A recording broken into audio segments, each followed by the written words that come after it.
an appeal against a fraudulent appropriation of $80,000. Just to give you some quick highlights. A writ was filed by Kwabena Poku Mensah, Esquire of the O&A Legal Consulting Commerce, seeking an interest on the alleged misappropriation amount from December 2018 to date for the final payment. Now, the UBA Ghana has appealed against judgment of a Kumasi High Court against it as the first defendant, and one Princefa, a former UBA branch manager, the second defendant. The details of the story are on page 3 of the newspaper. Let me give you some good news from the Daily Graphic. A team of surgeons, anesthesiologists, pediatricians, and nurses led by Dr. Dominic Kunedu Yeboah, senior specialist in trauma and orthopedics, has accomplished a remarkable 6-hour operation at the Konfanochi Teaching Hospital to repair a complex congenital limb malformation in a 5-month-old baby. The baby, delivered via cesarean section at a district hospital, was referred to the hospital 4 hours after birth due to polymelia, an abnormality where supernumerary limbs are attached to a segment of the body. So this is Ridge Hospital? No, Konfanochi. Okay. There's a Ridge Hospital. Okay. Yes, now this is really, really cool. And then some sad news. Hold on. So your Konfanochi one has to do with some abnormal situation. In the finder page 11, Ridge Hospital has also successfully separated conjoined twins. Conjoined twins, a very good story. Now, Greater Accra Regional Hospital, Ridge, has successfully conducted its first ever surgery for the separation of Siamese twins who were joined at the head. Wow. It's called craniopagus. Their surgery, which was classified as one of the most complex types, was successful after 2 years, but sadly lost one due to cardiac arrest after commencing the separation process with 9 major surgeries. So one has survived. Professor John Kaba, technical lead, conjoined twins team, made this known at a press conference in Accra to provide an update on the national conjoined twin separation. Charlie, our doctors are trying. It is with great pleasure to let you know that 5 months after separation, Elisha, twin 2, who is now 26 months old and named Elisha Ado, is stable and improving. However, needs further surgeries to cover remaining scalp defects, he said. Charlie. And then finally, from my side, the sad story of the passing of Akwabwa Senior. And I read Chitre Mido Unim say he passed on in the wee hours of Tuesday, May 6th, at the Konfanochi Teaching Hospital in Kumasi. Condolences to his son, to the family, to all the Charlie Godfrey. You have to drop Akwabwa back to back a bit today. Yeah, that's right. It's one of the classic high life songs. Yeah, that's true. I read it. We need a soul in a new. And no way. Yeah, that'll be the story. Prema will come and help us. Yeah. So Bernard, before I go, there's a story here that says Car Powership Ghana initiates over 17 projects within 8 years in Ghana. All right. And it says that scholarships have been provided to needy students. They have also invested in brilliant but needy students, and then also projects have been done in the health sector, affordable and clean energy, decent work, economic growth. And but there's a story here that I thought we escaped. Lands Commission defies minister's order over sale of ISD land at Kanda. That's not good. Yes. You know, the minister Charlie, let's get away. The minister for pass somewhere. This story is on the center spread. It's now evident that the Land Commission is encouraging a private developer to encroach upon a parcel of land allocated to the Information Services Department. The said parcel of land is being developed with impunity despite ministerial order to stop any further development pending a decision by the government on the appropriate course of action to take. The order to stop work followed a series of meetings between Ministry of Information, Ministry of Lands on April 25. And on that same day, the Minister of Lands, Abuja Napo, ordered the Lands Commission to release the 3.5-acre land in question allocated to the Information Services Department in 2002. But it looks like that order, according to the Chronicle, is not being adhered to. The said parcel of land near TV3 at Kanda was allocated to ISD as a duty post for its directors with documentation from the same Land Commission in 2002. But there's a private developer who is also developing gidi. And the Lands Commission is really... Hey, Charlie, we have to be careful in Ghana. Wow. This matter. So, Abuja Napo, please, let the people know that you are the minister. Yeah, and then also just to mention... I mean, how can Information Minister and Lands Minister meet? And Lands Commission say, Gbede. This is the Citi Breakfast Show, the city's biggest conversation. You know, Papa, see that? And it's rickety car. Hey, Papa! Bobo, so how your engine now? It is half man, half amazing. Thanks to Cause and you can feel better energy. Can't touch this. Actually, guys, so Sancho's engine just died like that. Yes, so somebody managed to convince him that there is a better engine oil than Quartz, and he switched. Sancho Panza. Now, which engine oil can be better than Quartz? No other, my guy. Quartz with its age-resistant technology, it keeps your engine younger for longer. Now you know. Have you guys seen the new bottle design? It's superb. Quartz 9000 from Total Energies DA improves fuel efficiency. Why do you think Mr. Mane and Logoso have taken the Quartz Nation movement World Cup like that? Sorry. Quartz. Keep your engine younger for longer. The Citi Breakfast Show. Rise above the noise. City Business News brought to you by GOIL and MTN. MTN informs all valid customers who haven't registered their SIM cards with the Ghana card to do so, because by 31st May, if this is not done, all unregistered numbers will be disconnected. Complete your registration with the Ghana card, your GPS address, and your unique code, and keep your number. Also, let's talk about GOIL Good Energy Super XP 95 and Diesel XP, the best quality fuels on the market, high performance for great drive and a solid engine. With over 440 stations across the nation, join the family that rewards you with quality for an energized driving experience. Nashika Caesar is here with the news. Good morning. Good morning, Bernard. Hello and welcome to the Citi Breakfast edition of Citi Business News, proudly brought to you by MTN, GOIL, and powered by your most comprehensive business news website, citibusinessnews.com. My name is Nashika Caesar. Coming up, crucial day for Ghana today as government awaits board approval for first tranche of IMF bailout support. And also, Bank of Ghana urged to stay policy rate as Monetary Policy Committee begins its assessment of economy today.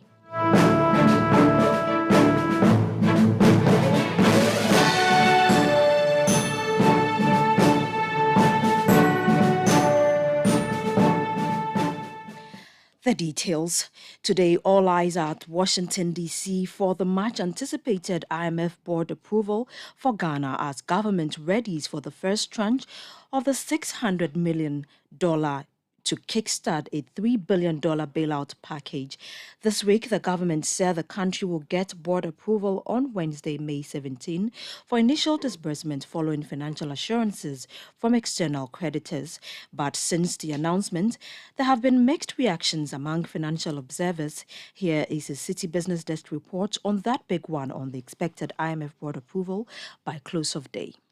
I can tell you, we are not going to the IMF. Whatever we do, we are not. The consequences are there. We are a proud nation. We have the resources. We have the capacity. That was when Finance Minister was still confident about homegrown solutions in getting the economy to recover despite the start of Ghana's economic slowdown. Ken Ofori-Atta had insisted that seeking a balance of payment support from the IMF was not an option. But when reality set in, government had to backtrack and make that uncomfortable announcement in July 2022 to start negotiations with the IMF for a 3-year extended credit facility. From there, it was a debt sustainability analysis with the IMF team and the domestic debt restructuring that enabled the country to reach a staff-level agreement in December 2022. President Akufo-Addo first announced to seal a deal by February 2023. We're going through that process with them latest by the middle of February. A full-blown IMF agreement will be put in place. But that timeline was missed. He hoped for a March 2023 deal. It was missed again. Meetings were held between government and IMF officials. Since then, government has been meeting with the Paris Club and other bilateral creditors to get financial assurances. Luckily, that happened on May 12 after the formation of an official creditor committee under the G20 Common Framework. Quickly, the government announced a May 17 board approval date. Here is Minister of State at the Finance Ministry, Dr. Mohammed Amin Adam. So once we get approval, hopefully on Wednesday, when the board meets, the first tranche of $600 million will come immediately. There will be immediate disbursement. How have analysts been reacting? First is research lead at the GCB Capital, Courage Buti. He believes the date is feasible. The IMF board, it should likely conclude Ghana along the way. So whenever the IMF board sits on this agenda, they should give Ghana the needed approval. Some others have been poking holes in the approval timeline of May 17. Dean of the University of Cape Coast Business School, Professor John Gachi, is one of them. I'm not sure whether indeed if the first tranche of IMF money will be arriving this week or next week, because we have not heard that the IMF has given a waiver to Ghana for consideration. But while government waits with bated breath, economist Dr. Patrick Esuming has a caution. The government shouldn't give a wrong impression about what will happen after the IMF. In particular, what will ensure that the economy is not too dependent on foreign finance and that the economy is more diversified. You heard my colleague Neil Lati with that news desk report. Now, as the Monetary Policy Committee of the Bank of Ghana begins its regular meetings today to review developments in the economy, economist Dr. Patrick Esuming is urging the committee to stay the rate at 29.5%. His comments come as inflation continues to trend downward and other elements within the macroeconomy improve in performance. There's more in the following news desk report. The Monetary Policy Committee of the Bank of Ghana will from today commence its regular meetings to review developments in the economy. This meeting, which is the 112th, will end with a press conference on Monday. The meeting will also end with a decision on the appropriate positioning of the bank's policy rates, which commercial banks use to determine their base rates. After the last MPC meeting in March, the policy rate was increased by 150 basis points to 29.5%. Cumulatively, the policy rate hikes by the central bank since November 2021 comes to some 1,600 basis points. The indications that the country's progress with the IMF and the impact of the downward trend of inflation on the economy, among others, may be at the heart of this week's discussions. Following financing assurances to Ghana's Credit Committee under the G20 Common Framework, the IMF is supposed to consider government's request for an IMF support program today. Speaking to Citi Business News, Dr. Patrick Esuming urged the Bank of Ghana to stay the policy rate at 29.5%. We've seen the inflation come down, and then also we've seen that the IMF program appears closer than it has been before. You notice that fiscal side hasn't really done much to address the weaknesses of the economy. There's the central bank picking up more of the slack. So you get the sense that now there's a bit more room for the central bank to probably consider holding on with further increments. I mean, if you look on the face of it, simply looking at the fact that we are way outside our target, it might suggest that they might want to increase the policy rate further. And the MPC have shown that they won't shy away from that. But I get the sense that with the additional weaknesses in the economy emerging, and also the fact that, we've seen that the banks are a little weaker than they were before. So perhaps the central bank might want to be a little bit cautious and hold off any further increment and probably keep the rate unchanged until such a point where we've seen the banks become stronger and then lending to private sector pick up. That was a news desk report filed by Netili Neti Ajao. Moving on, the coalition of aggrieved customers of the defunct gold dealership company Men's Gold Ghana Limited continue to lament the negative economic impact the stalling of payment of their locked-up funds is having on them. Years after the closure of the company by the Securities and Exchange Commission for operating illegally, the customers complained they are yet to have their investment. Spokesperson for the aggrieved customers of Men's Gold, Fred Forsen, said many of their members are facing economic hardships due to this failure of government to pay them their monies. Away from that, a former Director General of the Ghana Civil Aviation Authority, Wing Commander Andy Mensah, retired, has reiterated calls for the country to fast-track processes of re-establishing an indigenous commercial airline. He explains that an indigenous airline will reduce the incidence of transferring traveling traffics to other destinations, which reduces the inflow of the forex into the country's coffers. He made these comments on the sidelines of the 37th anniversary celebration of the Ghana Civil Aviation Authority in Accra. And aviation also is an anchor when it comes to a nation's economy, because the passengers coming in, most of them are tourists. And if you look at tourism, it may be maybe the third on the line of the economy, producing it. So if you are then a facilitator of people coming in and leaving, then you've got to position yourself to be competitive. And to be very competitive, it means you have to look at your safety, you have to look at your security, you've got to look at your facilitation of passengers and all the surroundings that you actually provide to the traffic public. Okay? Now, we also have to get not only the civil aviation, but civil aviation also have to deal with the airports. It also will look at some of the airlines. And now my prayer is that we'll be able to get an airline we'll be able to get an airline to Ghana. In my time, we had Ghana was doing about 40%. Because if you don't have your airline, all that you're doing, they're taking the money out. It's a capital flight out of the country. We may be appreciating ourselves of so many airlines have come here 2030, but at the end of the day, the forex is actually going up. They use very little people to promote their business. So we have to look at that issue, which keeps coming up and never seems to be solved, so that we'll be able to get an airline that will be more dedicated to our interests, but at least to take not less than 30-40% of the traffic going in and out of Ghana. That was a former Director General of the Ghana Civil Aviation Authority, Commander Andy Mensah, retired. Now, on the interbank forex exchange market, where banks trade among themselves, the dollar is selling at 10 cedis 97 pesos. It did not record any price change. The British pound lost 4 pesos and is selling at 13 cedis 69 pesos. The euro lost 2 pesos and is selling at 11 cedis 91 pesos. However, at some forex bureaus in the capital, the dollar is selling for 11 cedis 70 pesos, while the British pound is selling at 14 cedis 80 pesos and the euro is going for 12 cedis 80 pesos.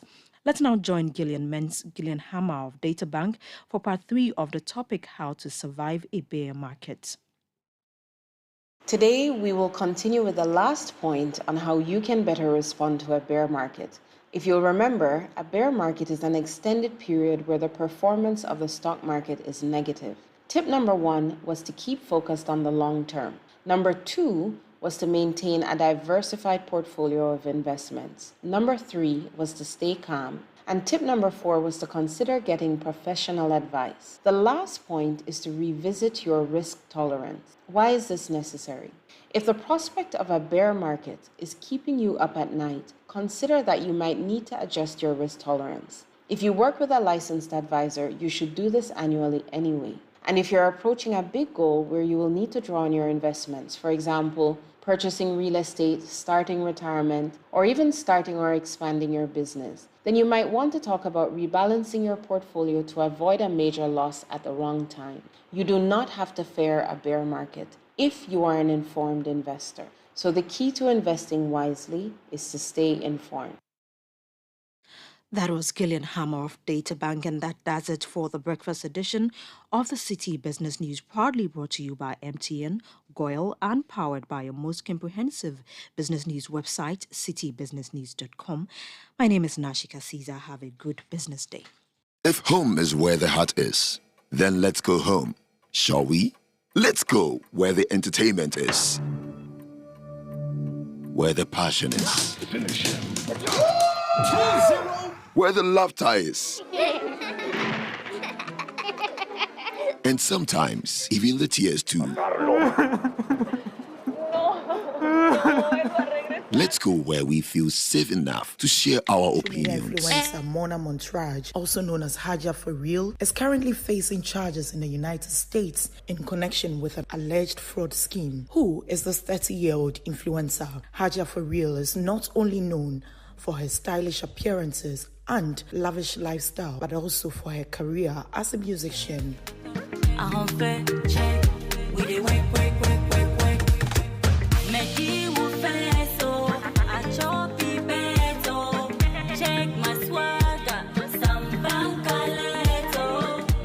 Her luxurious cars, wealth, and physique attract a wide range of followers, both young and old, especially on social media platforms. She has amassed a significant following despite the curiosity surrounding the source of her wealth. Hajia has always maintained that she earned her accumulated wealth through hard work as a businesswoman and advises the young to do same. Don't forget to pray, no matter what you do. Put your prayers first, work hard, especially the ladies, work hard, be determined and focused so that they won't come and say, you're spending any man's money, Let's achieve your goals together.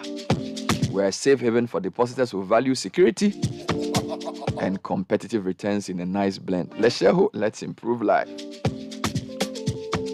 Shell Fuel Save has given us a way to go further and save money a triple action formula that improves engine efficiency, prevents deposit buildup, and protects your engine from wear and corrosion for extra clean, extra protection, and extra savings. So switch to Shell Fuel Safe today because extra kilometers go a long way.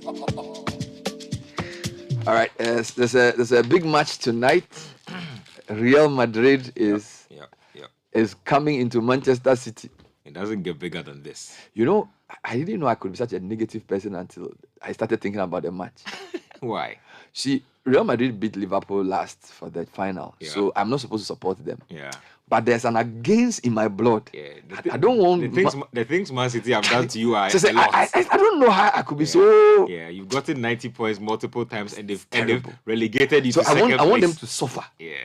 No, but it's a big game tonight. It's I bad. think Pep Guardiola probably hasn't slept all night. You know, his Champions League legacy has been called into question. People say that minus Messi, he's not capable of winning the Champions League. And so he has something to prove today. Real Madrid too say that the league is gone. And For so them, now they are the Champions League masters. Yes, all eggs in the Champions League basket. So it's a big game tonight. We'll see how it goes. Kickoff is next with Benjamin.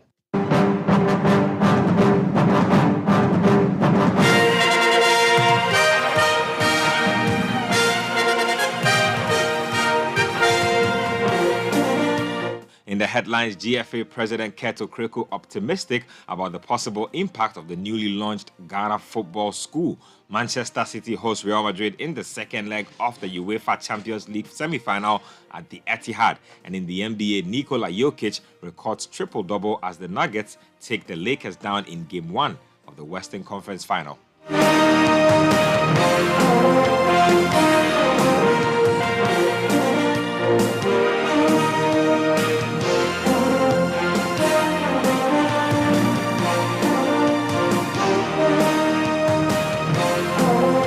Get to the details now, and Communications Director of the Ghana Boxing Federation, Jojo Efson, has described the performance of the national boxing team at the 2023 IBA Boxing Championships as satisfactory despite their failure to secure any medals. Now, while bantamweight boxer Amadou Mohamed emerged as the sole quarterfinalist for Ghana, other Ghanaian boxers, namely Alfred Kote, Theophilus Alote, Abdul Wahid Omar, Abraham Mensah, and Joseph Kome were eliminated in the early rounds of the competition. Nonetheless, Jojo Efson tells City Sports that the GBF is content with the overall performance of the Black Bombers in Uzbekistan.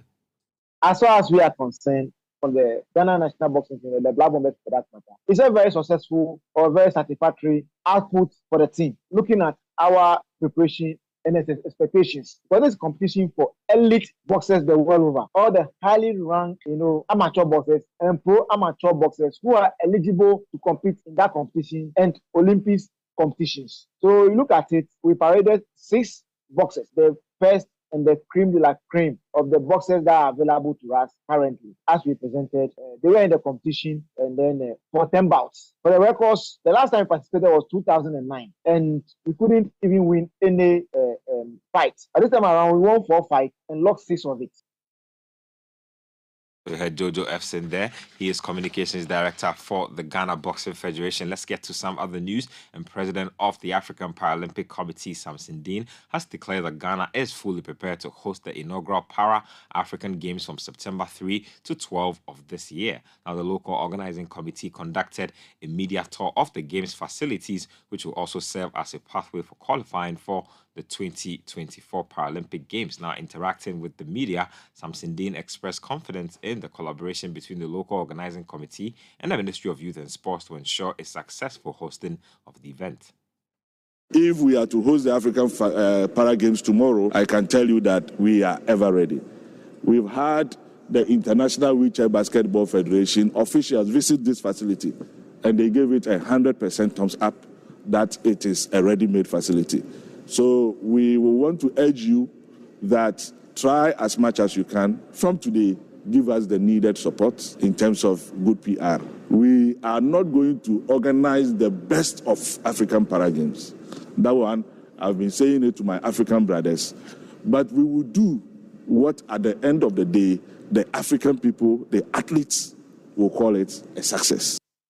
President of the African Paralympic Committee, Samson Dean, speaking there. Let's get to some other news. And President of the Ghana Football Association, Ket Okreku, believes the newly introduced Ghana Football School will help fill the gap in knowledge within the local football industry. Now, the project is a partnership between the GFA and institutions such as the University of Ghana, KNUST, UPSA, GIMPA, and China Europe International Business School. The main goal of the initiative is to improve the skills of those involved in football by offering practical learning materials and assisting the institutions in implementing the programs.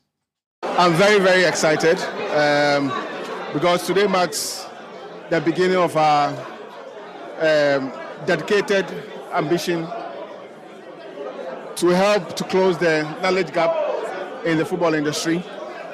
The FA school, obviously, We'll run our own courses like we've already been doing. But at the same time, we also partner renowned institutions to offer courses, to offer all the niche courses in the football ecosystem. The whole idea is to improve capacity and to help everybody in the industry to have the right levels of skill sets going forward. So you heard GFA President Ket Okreku speaking there. Let's move on to some other stuff. And board chairman of the National Sports Authority, Seth Pawum, believes the Esipon Stadium will be eligible to host some competitive football matches when phase 1 of renovation work being carried out is completed. The stadium, which was constructed in 2008 when Ghana hosted the AFCON, is currently in a deplorable state. Now, with phase 1 of renovations nearing completion, the NSA is confident that interested parties can soon begin to use sections of the facility. Yeah, Esipon is a total renovation, but then it's in phases.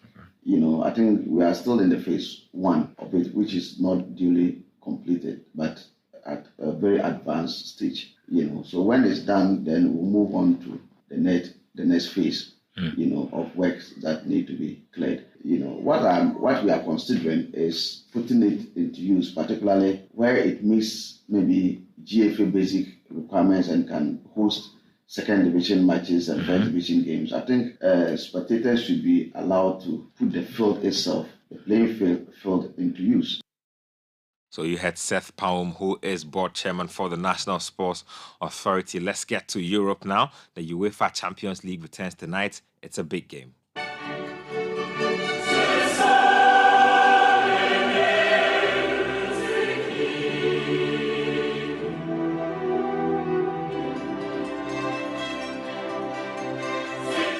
Before we get to today's game, let's catch up with what happened last night. It was the Milan derby between Internazionale and AC Milan at the San Siro. Now, AC Milan were seeking to overturn a 2-0 deficit from that first leg, but it was Inter Milan who managed to hold their own and got a goal in the 74th minute through Lautaro Martinez. So Inter Milan are through to the Champions League final 3-0 on aggregate, so it's a clean sweep for them against their City rivals. Now, tonight, Manchester City will be up against Real Madrid at the Etihad. It was 1-1 from the first leg. Manchester City manager Pep Guardiola believes that his players are in form, but must be better to beat Real Madrid. We arrived really, really good for the fact that we are in the FA Cup final. We are one game away to win the Premier League and semi-final championship. But at the same time, we have to play much better than Madrid game. So then you can arrive in a good moment. It's perfect here, but you have to perform well. It's not just with the desire, the dream.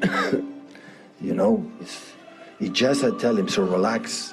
So all you have to do is what we have done many years, I would say, especially this season.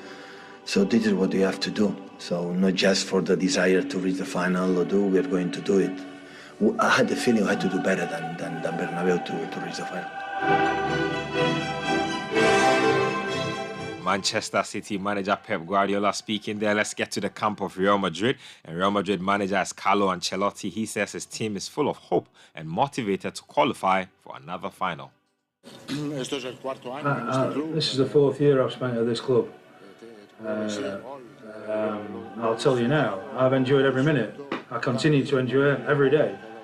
The legacy is that every day, training this club, managing this club, these players, and trying to get the best out of the squad, the players. We've done that. We're close to doing it again. We're close to doing something important like we did last year. There's not long to go this season. we're very full of hope, very motivated. We take into account that it's a very tough game tomorrow. It's not going to be easy, difficult, but I think sometimes difficulties help us to be better, and we get the most out of ourselves in difficult situations.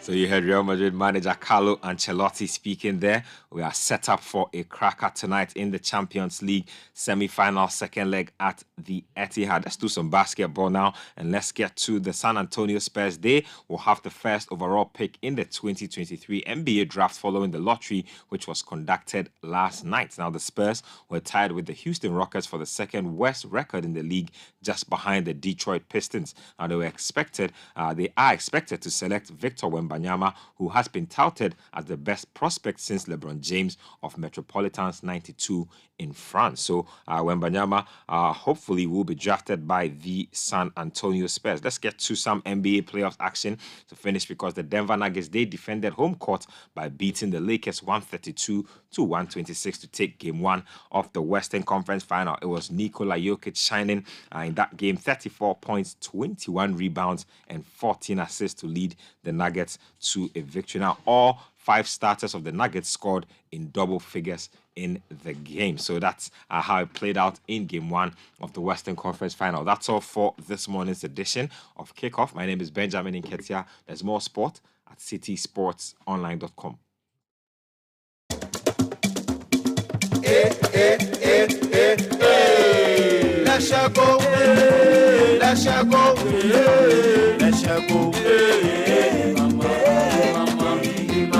If you need unique services, innovative financial solutions, we deliver on our promise, cause we are number one.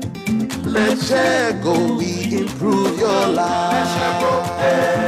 Let's go, let's go, hey, mama, hey, mama, hey, mama. Even when you're stuck with nothing. I want to speak to the Member of Parliament there, the Honorable Mohammed Muntaka Mubarak. Alhaji, you're welcome to Eyewitness News. Thank you very much, and good evening to you and your listeners. Good evening to you, and Barka, for your victory over the weekend. You were a bit hot, weren't you? We saw you on TV. You were sweating more than you were sweating on January 6th when you managed to get Speaker Bagmin elected. Oh, no, not really. Not really at all. If you were watching on TV, I came to vote, and you saw the rousing welcome I received from delegates who were in the queue to vote.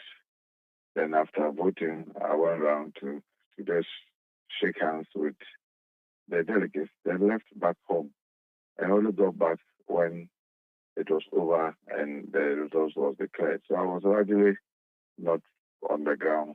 I mean, I came there briefly, yes. Prior to the elections, there were lots of views suggesting that you may lose or the contest was going to be very tight. In fact, your vice chairman, who had just finished speaking to captain for a region, thinks that the party thought, based on the research, that you were going to, even if you win by a slim margin. What worked for you? Well, you see, that's the funny thing about whatever research that he claimed they were doing. Because if I'm a student of research. If you choose a wrong sample, you get a wrong result. If you don't do your research in a very objective manner, you definitely get a result that will be deceiving yourself.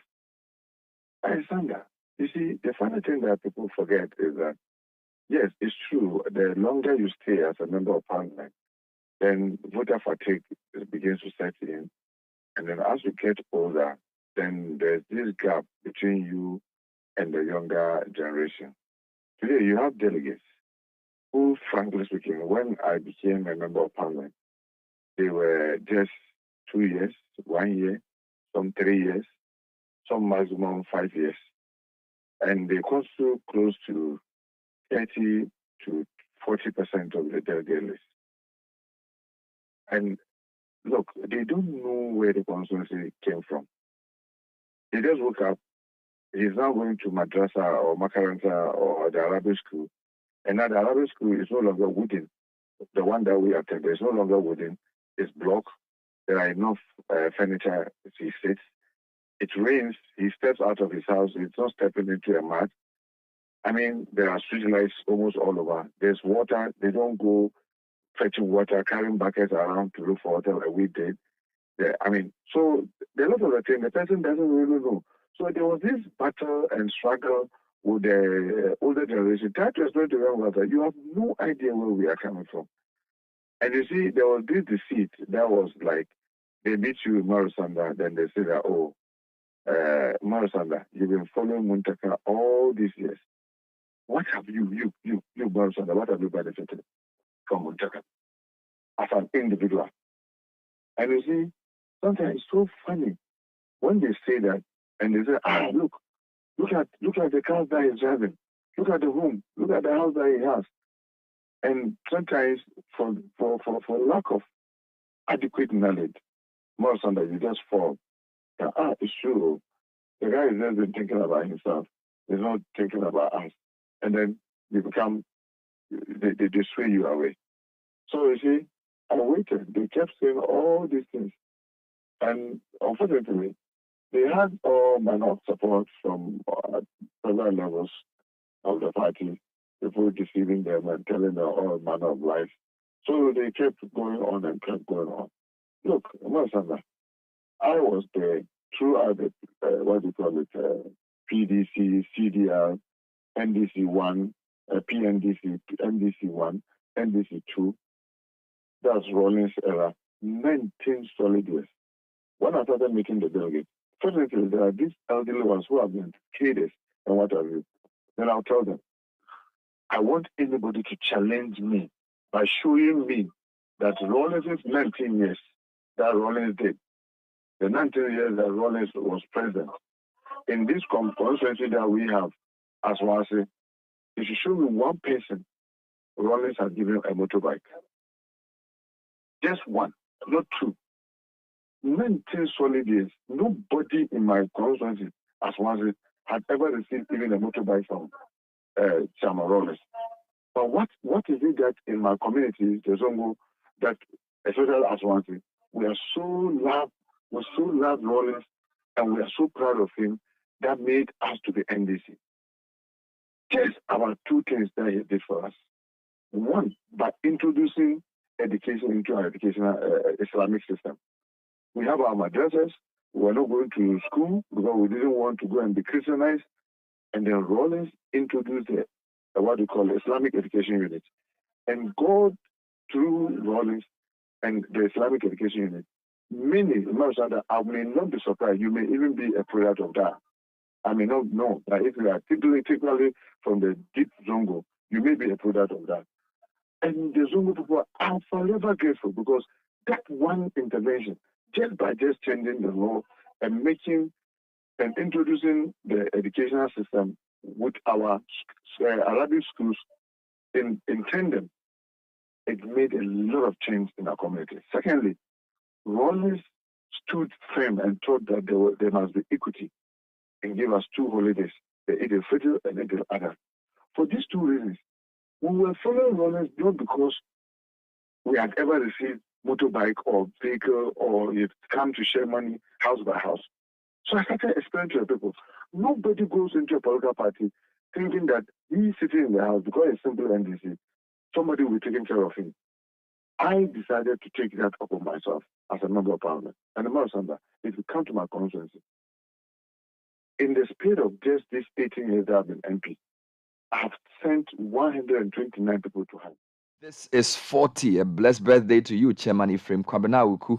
You are indeed a good man. May your blessings be streamed for all of us to see God's goodness upon your life from Oflex.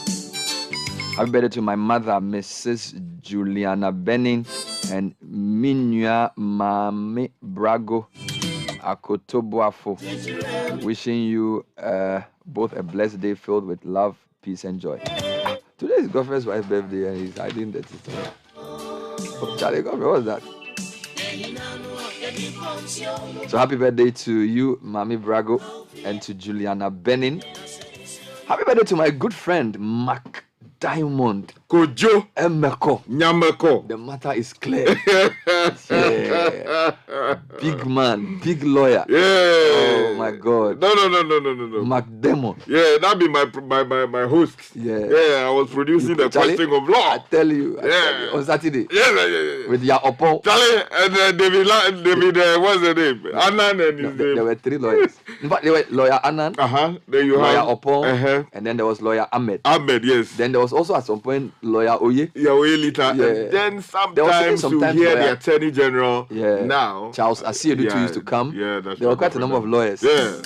Yeah, who knows? Maybe that's how come you became a lawyer. Yeah, no, because I was always talking the inspiration. Then David Anna, they will be arguing, then commercial break. He will go to Scar Boots and take the law. Charlie. So like they'll be talking about some law matter. Then David Anna said no, so when they take commercial break, you go to Scar Boots. And he said, I will help you collect the books. This is the law. Yeah, David Anna. Oh my God. So now you know the funny thing. So Mac Diamond is now a big lawyer, doing great things in Ghana. Then Ahmed is, I've not heard of Ahmed in a while. No, he's in private practice, and practice. I'm told he's doing well. David Annan too became one of the NDC legal team leads, and then Paul is now the director of the Ghana School of Law. So Citi is producing things. I'm telling you, Charlie. It means we have future. Later than 2005, 2006, Charlie, wonderful time. Wonderful time. Yeah. So Mac Diamond, happy birthday to you.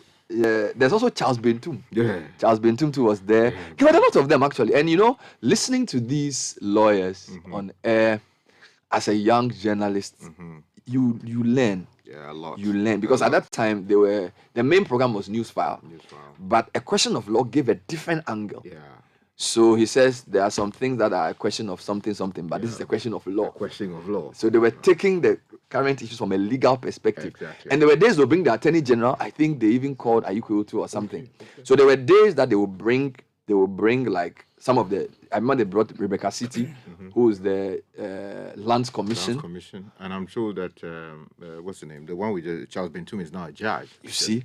No, it was a powerful program. Powerful in the studio, Charlie. The studio will be boiling. Charlie! And Accra was listening. I tell you. Ghana was listening. I tell you. Yeah. I love that program. Yeah. So it's back in a different form. This time it's hosted by Kweku David and it's more like topical. So you have a couple of lawyers coming to discuss an issue. But this was a big 3-hour panel discussion. Charlie. People will be quoting law. Oh my God. Yeah. So it was a good time. So happy birthday to you, Mac Diamond. You know, Mac Diamond is a great guy. I mean, yeah, he's a great man. When I was in the university, you know, I used to say I was in Legon Hall F27, and he was in F7.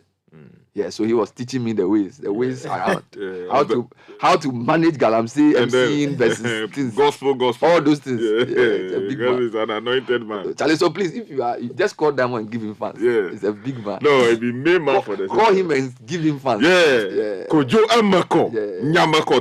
The matter is clear. Yeah. Is it when the devil is beginning to mess around and God is beginning to bless around? Wow. We need to do a roll call of all those lawyers, you know. Yeah. These are major people in the system now. Yeah.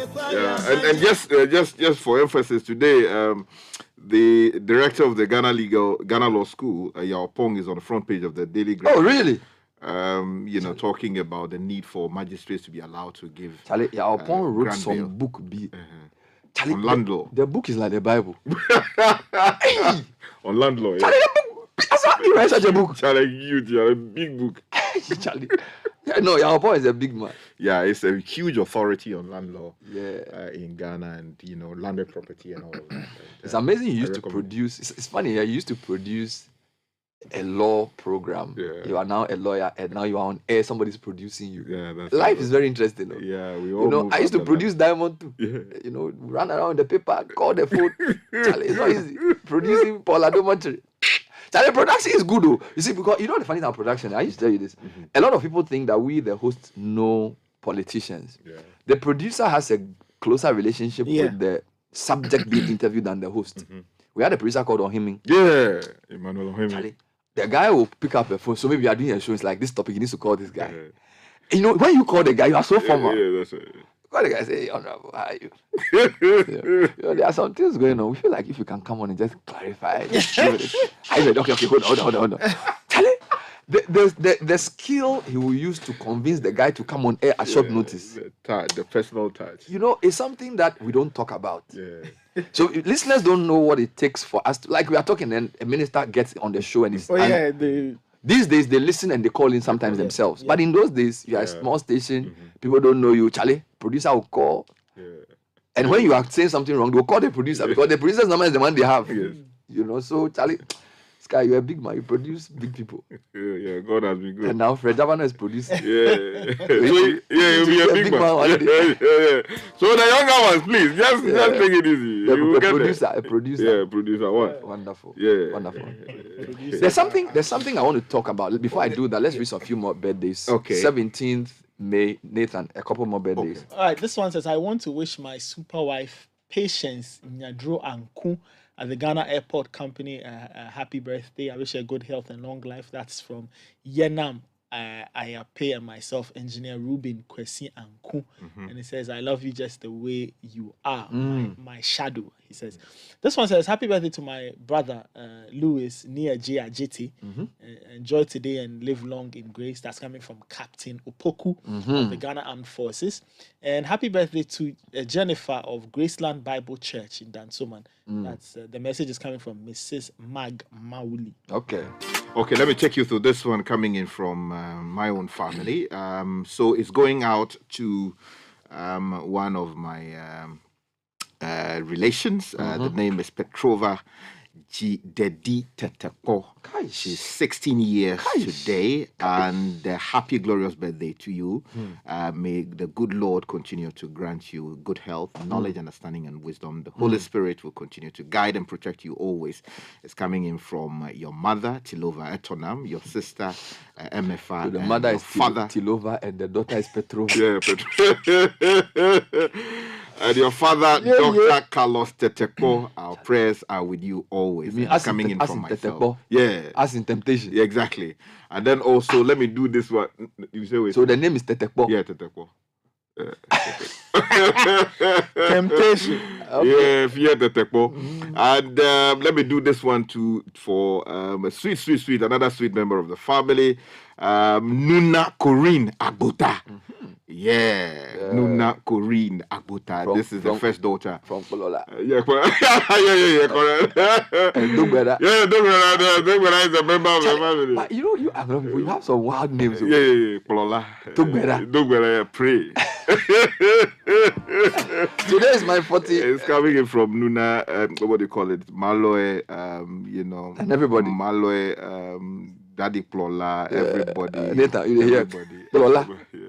Naira, yeah, it be so. Yeah. This is, let me wish a couple of people happy birthday as well. Bernard, please wish my mother-in-law, Mama Getty of Tema C8, a blessed happy birthday. This message from your grandkids: you are a precious gift to me and the entire household, and we are so happy to celebrate another chapter of your life today. Happy birthday to you, Mama Getty of Tema C8. We love you, Getty, from your grandkids, Neria, Haniel, and Darren. Charlie, we should have a law about names. What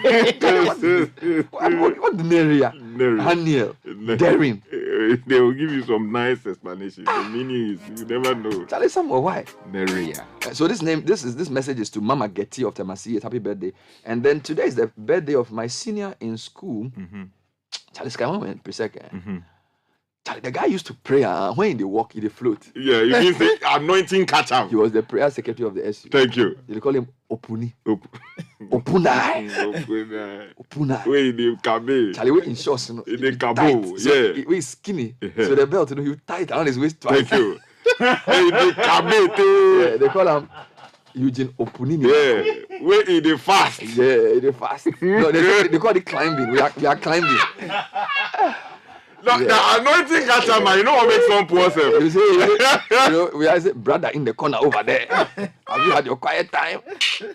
Charlie. Hey, I'm a Daniel tomorrow. We are not there inside it. We won't make question him. Hey, Opuni. No, opener, you're a big man. Opener. Opener. Yeah, 45. Yeah. It means you grew small. Yeah. Yeah, opening. Happy birthday, bye. Yeah, and let me do this final one. It says very a belated birthday. Is a sweet one going out to Dorcas Sowa, the account officer at New Century Technical Institute inside Dansoma. He's coming in from Gameli, who actually called the front desk this morning to insist that we should put this out to you. It means that you mean a lot to Gameli. So Dorcas Sowa, we're celebrating you this morning. And another one to Mrs. Nana Akosia Afro Banua of TF Fund International. Wishing you more blissful opportunities in the years ahead. Thanks for being a wonderful mother to all the 4 strong boys and the big man himself. Do have a memorable celebration from David Mensa of Tema Michelle Camp. All right, I have a very weird idea this morning. So, you know, when I was listening to the news, Caleb was reading about Gihok. And the workers say they don't want their manager anymore, their MD anymore. And then one of the managers said, no, it's only 30 workers and things. And then I asked Nathan to check the performance of Gihok. Basically, he has some documents. My main issue is that, you know, we talk a lot about leadership, and we always talk about the president and the vice and the big political positions. But Sky, I feel like one of the reasons why Ghana is not doing well is that we don't produce good leaders. Let me put it this way. We don't have enough transformational leaders for public sector. Do you get it? So that, look, if you're a president and you appoint Kofi Juma as Gihok boss, there's so much you can do to make sure he runs the place well. If he's not been, and I'm not picking on him, if he's not been trained to lead and change an organization from maybe loss to profit, if he hasn't gotten the personal skills to reform, he can only do as much. Because what we was spoken about how a lot of the spaces, the workers will sabotage you. There's a mentality in government agencies that is not progressive. So I think one of the things we need to discuss, I remember there was a day a foreign ambassador said something that Ghana lacks managerial talent. And there was an uproar. It was in the front page of the Finder also. This is like 4 years ago. He said, oh, one of the things Ghana needs to work on is to grow good managers who can manage institutions. And people said, it's racist. Why is he saying that?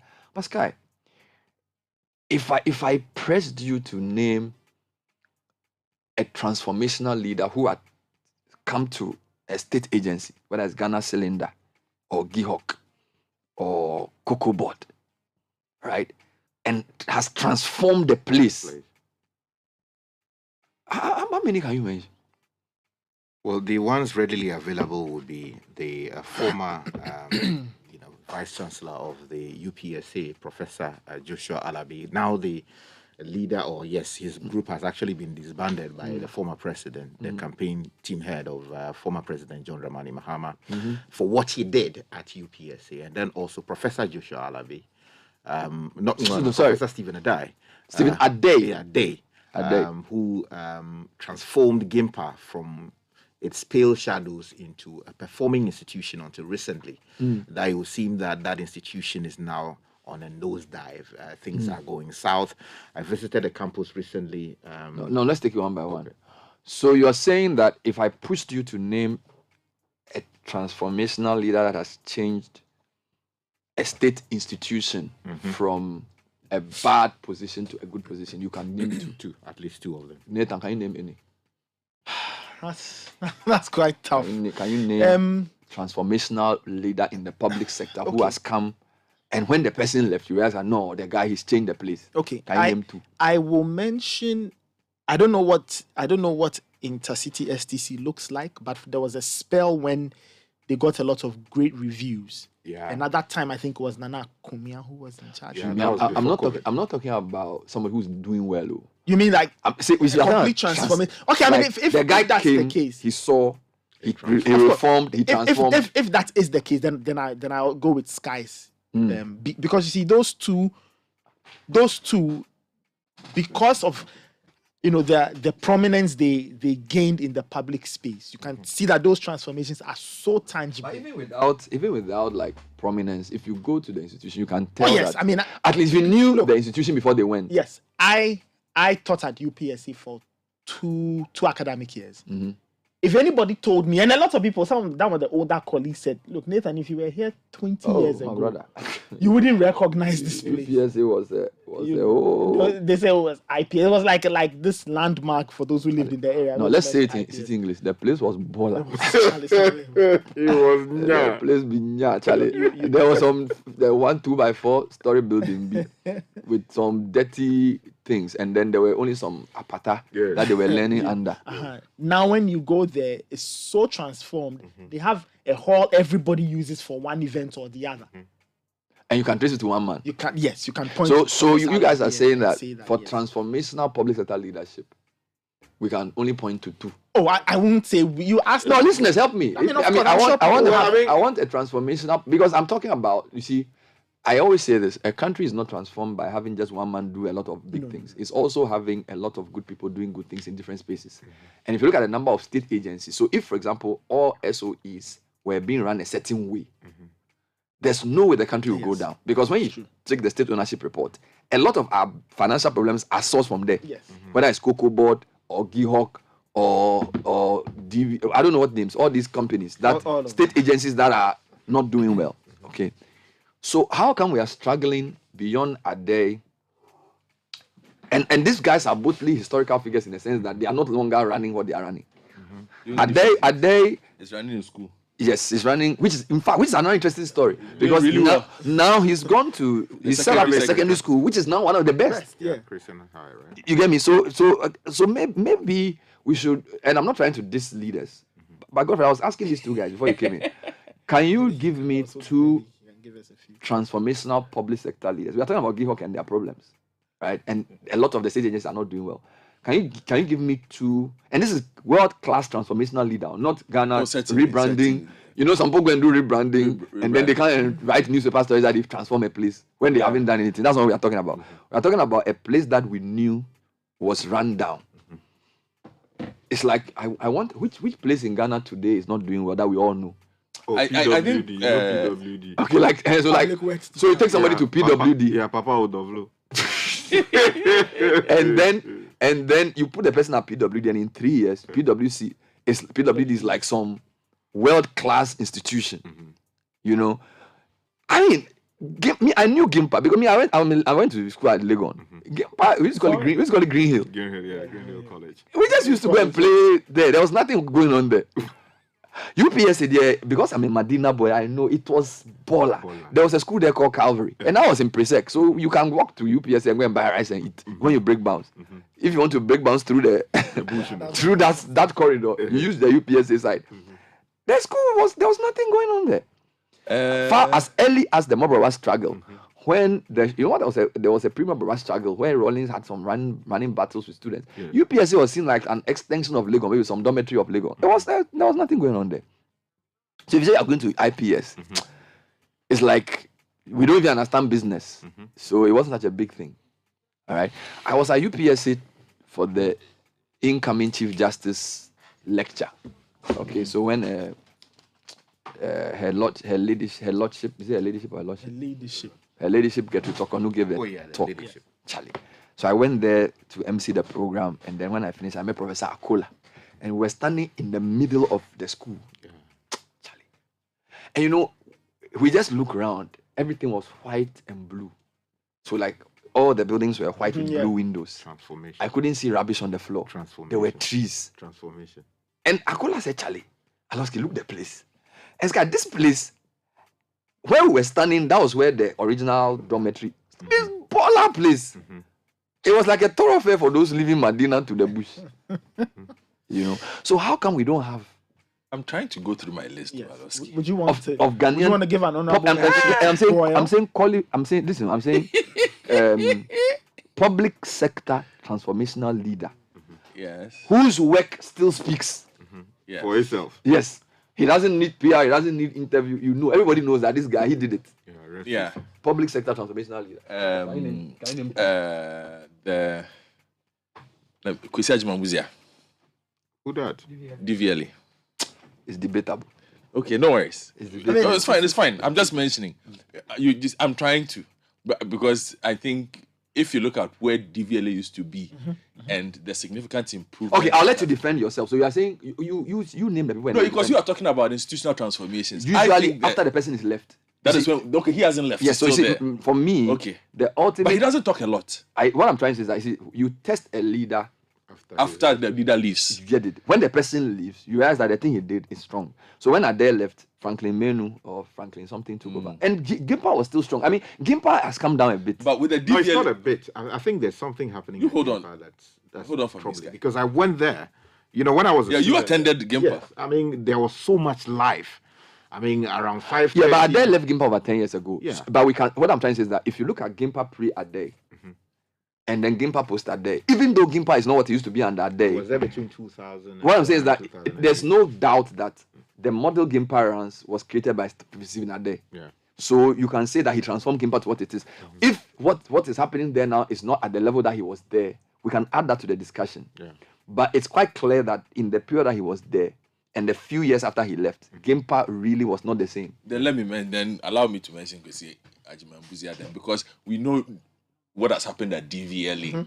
It's not a perfect institution, but there has been significant transformation in terms of its organizational processes, in terms of customer service.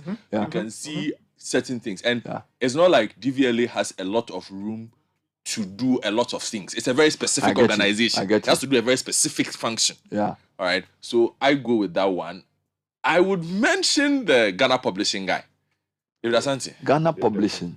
Ghana Publishing Company. Been quiet, but I'm sure you're doing some. Yes, Ghana Publishing Company. That's why I took my time a bit. Yeah. Ghana Publishing Company was dead.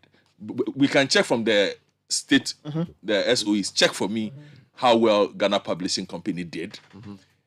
We used to mention Anakumia. Do we still mention Anakumia? So now that you've brought DVLA and Ghana Publishing, then I think I have to allow Nathan's Nanakumia, because Nathan mentioned STC and Akumia. Yes. Which, I mean, I feel like these 3 levels you've mentioned, Ghana Publishing, STC and DVLA, I call them work in progress. Yeah. I call them work in progress because they are still there. And I feel when the person, I even add police headquarters, IGP. I can add Dampare to that category if you expand. So these people these people are in a continuous tense. Yes. They are doing something good. Yeah. Okay. What I'm actually hold on. Just throw a bit more light on what Godfred was saying. If you, for example, if you look at the report and look at its financial and economic dimension, what the Ministry of Finance did was to draw up this matrix where they would put 4 elements in the matrix and they weighted each one and measured all the SOEs. Now, on the economic and financial dimension, Ghana Publishing was in the top 5. Oh, that's beautiful. You understand? So I think kind of highlights a bit. Wonderful. What other dimension was there? So if you look at so there's economic and financial dimension as well. I will. So they yes. So they looked at the economics of it and the profitability. So there were 4 things, really. There were financial and economic, where they looked at using the loan score indicator of profitability change. All right. Then you had the efficiency and productivity. Then you had the dynamic effect. Now, the dynamic effect had to do with results, impact, development, submission, implementation of staff training, those things. Then you had the management improving / projects, where that measured the specified entities complies with meeting key reporting requirements as stated in the PFM Act. Wow. So those were the 4 things that they put in the matrix. That matrix. Okay. So whilst I'm very careful I'm very careful to give too much praise to those who are currently running things, because saboteurs are also listening, and they can decide that because the city boys are saying that this guy is doing work. Let's go and audit him.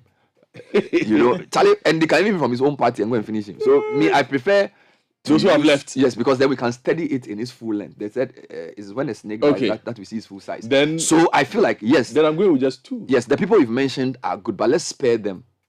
Let's spare them the agony of premature praise whilst the project is not over. Okay, and let's just go to historical. So from 1980 to today. institutions that have been properly transformed in a way that we all see that, Charlie, this guy, he's a good leader. Yeah. All right? He's a good leader. Because I was Does that talking- include the public universities, right? Yes. Yeah. Okay. So he came. I wanted to add IIT, but because I didn't. I'm a bit iffy. I'm a bit iffy. But when I talk to people who were in Legon around IIT, I think the guy is great. Like we talk about his collegiate system, like he opened up the university. You can see that the university is thriving. So the university is bigger. You are seeing more leaders. So like if you go to when I used to go department of, say we are not a department, we are a school now. We are this. Like you can feel that was a major decision he took to open up the university to more investment. But because of the controversies around what's the name of this deal?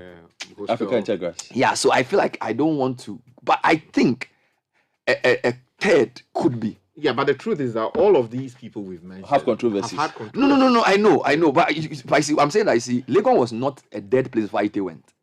Do you understand? Yes. So Legon is a bit not the same. So IT did well. He moved Legon to the next level.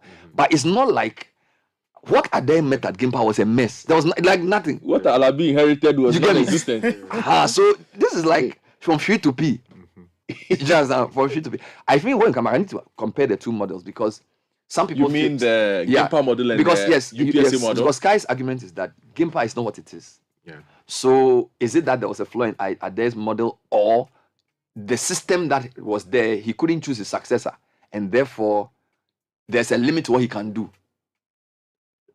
But even with that, can you say Gimpa hasn't really unraveled? It's just not lived up to what we expect. I think the intervening leaders, with the greatest respect to them and what they did, I mean, they must have contributed their own quota to building that institution.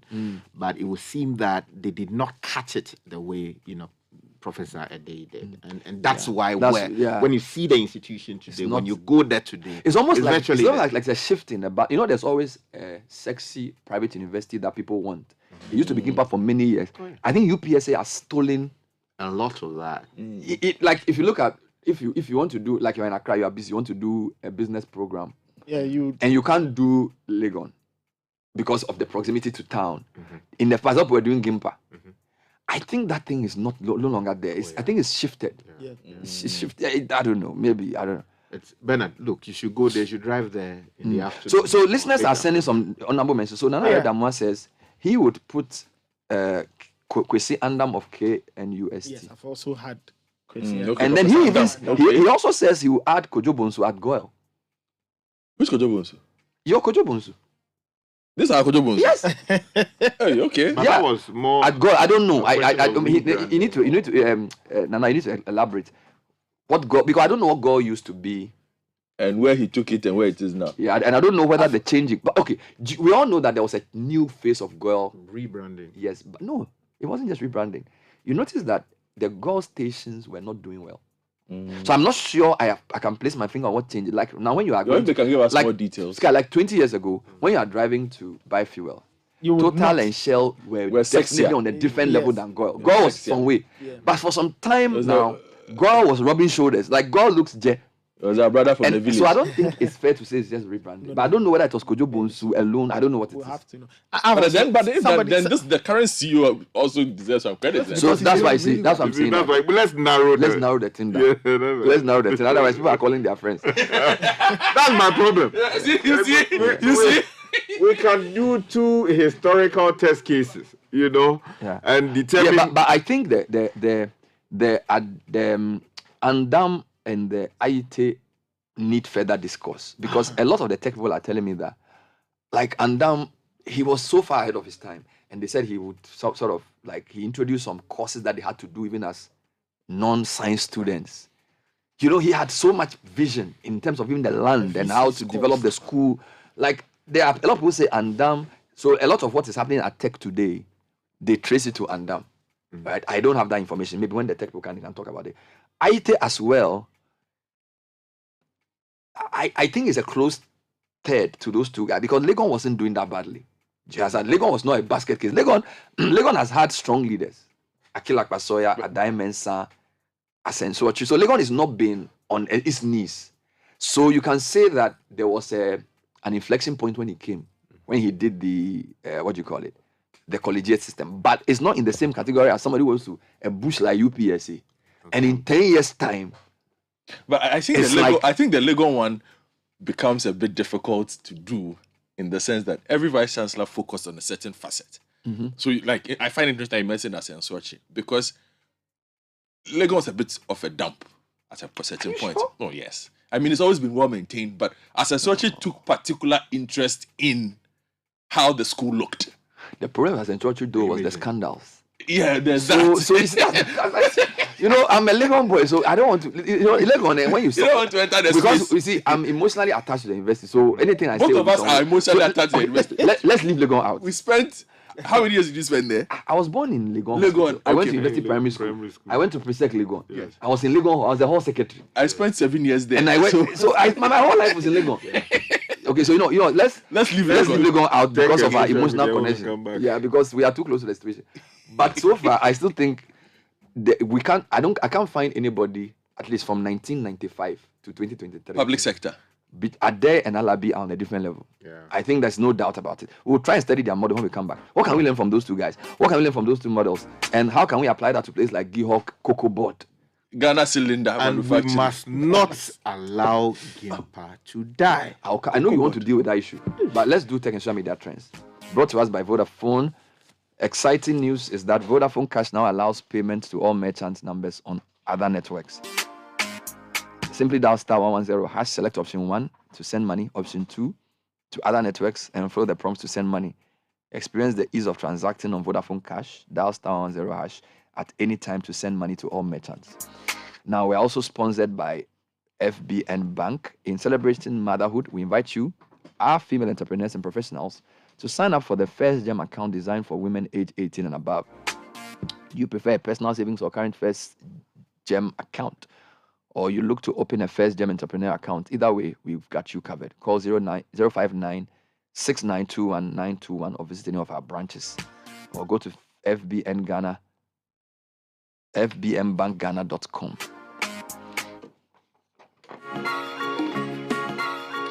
All right, Nathan is going to give us the trends quickly. Yes, in the trends, very interesting. Several things. So, Sheikh Jassim is trending. He's the gentleman who's interested in buying Manchester United. Late last night, he put out a last-minute bid to see if he could swing things his way, and several people are talking about that. Staying with the sporting trends, Hashimura is trending. He plays for the LA Lakers.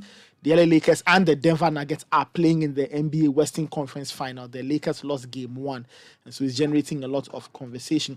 On the politics side of things, Baumia is trending. Now, several images of pickups with Baumia's image have popped up on social, and people are talking about that. People are very unhappy. Some are saying that the country needs money, and yet there's money to buy pickups for campaigns. Of course, all of this is tied with the expected announcement that Dr. Baumia will throw his hat in officially to take part in the MPP's primaries. He wants to be the flag bearer.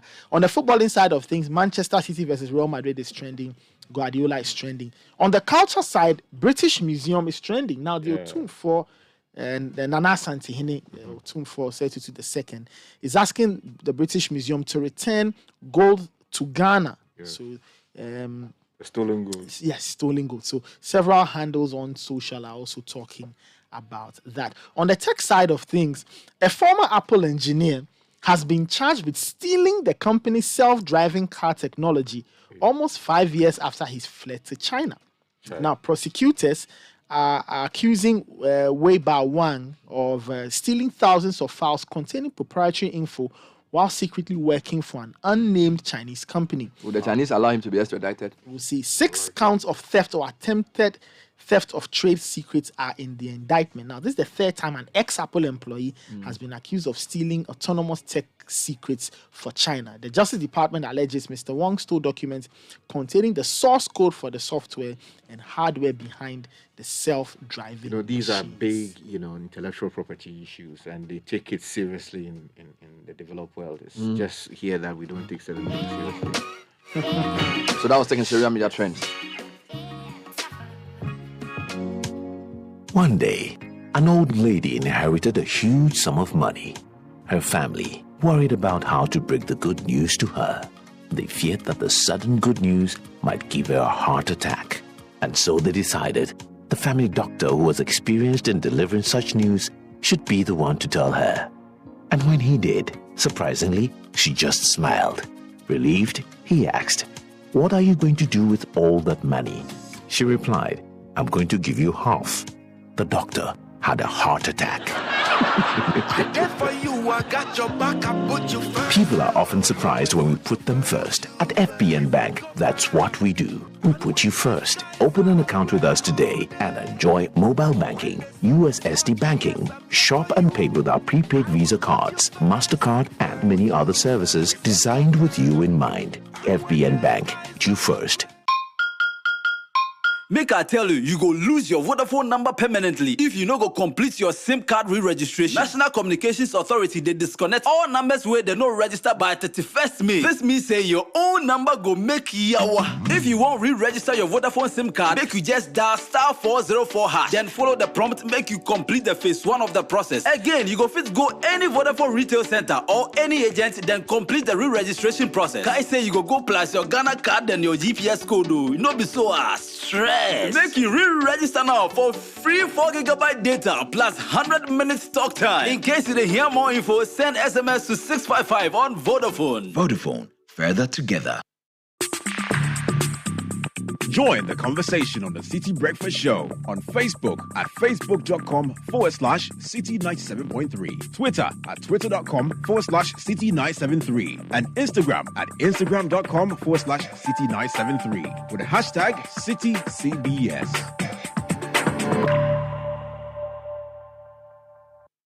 It's time for ShopRite's Big Low Price Carnival. Get ready for affordable offers on show-stopping deals for families of every size. Like 1.3 kilogram Sadia whole frozen chicken for only 49 cedis, 99 pesos worth, and 450 grams Lily spaghetti for a low 8 cedis, 99 pesos worth. Don't miss out on these unbelievable deals and more. Valid until 28th May. Only at ShopRite. Lower prices you can trust always.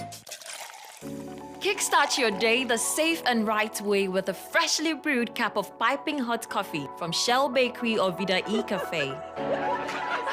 Reconnect and catch up with friends and unwind over cheesy burger goodness during your lunch break at Burger King. Relax this evening with drinks and meals at Honeysuckle and Starbites. Relax and enjoy the perfect weekend plan filled with fun, food, and family at KFC, Burger King, or Starbites. Refuel your energy at Shell and let your adventure drive you on this road trip. Take a break at any of our Shell stations and enjoy any of these great offers from our partner restaurants. Shell, go well.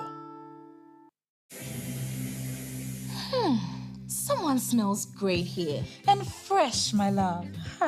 I wish I could stay in the shower all day. I know, right? Nothing beats a bath with geisha soap. It smells so good, it lasts long, and it's enriched with natural ingredients that work wonders for my skin.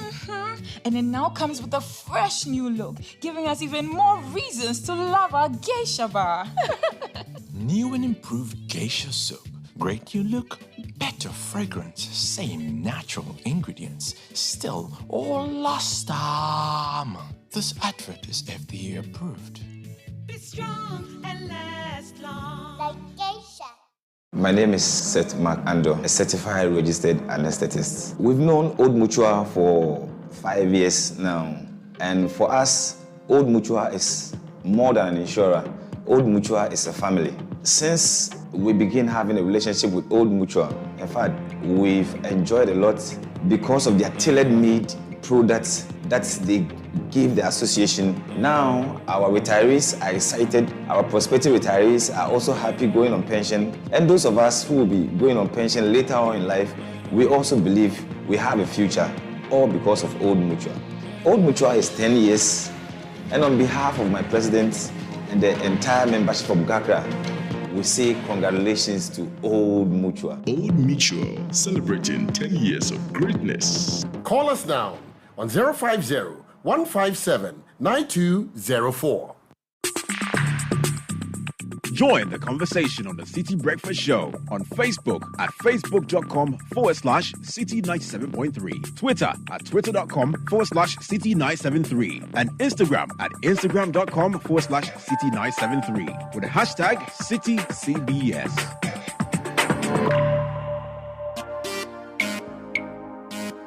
Willis Beats! Wait!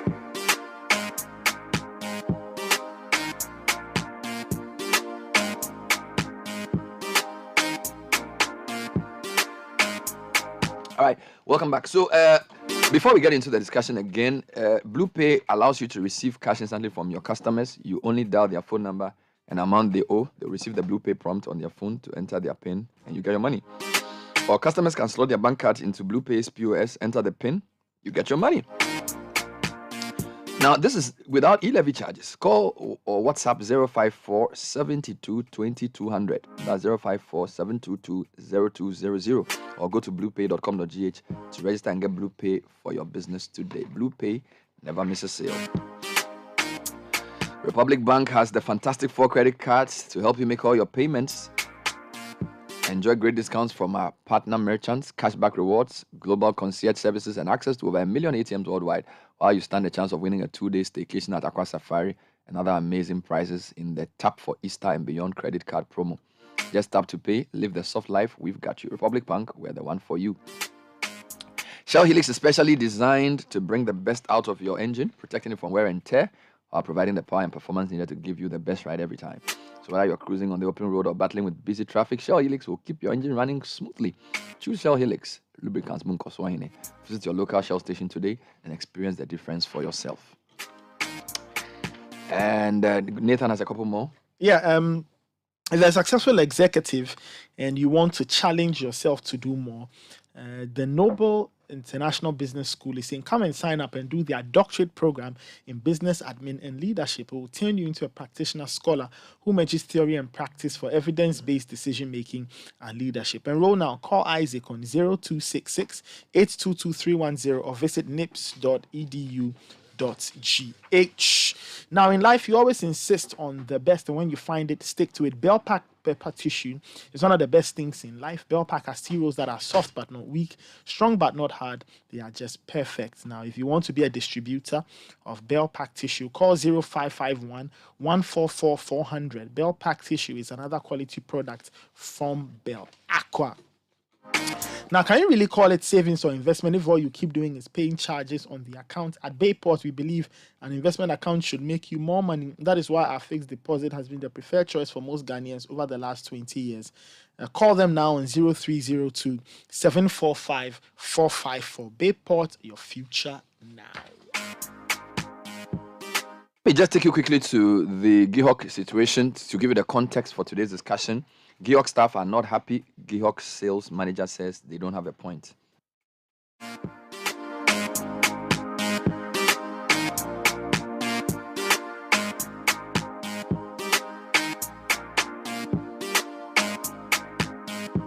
name is Shine. Yeah. Mr. explain to us what happened. What exactly are you protesting about? Yeah, for past 2 years, you know, get a salary increment. So that we are pleading on the government that the man have to leave because. Go ahead. Don't worry if you make mistakes, we'll edit it out. Okay. The man have to leave because of our salary by 2 months time.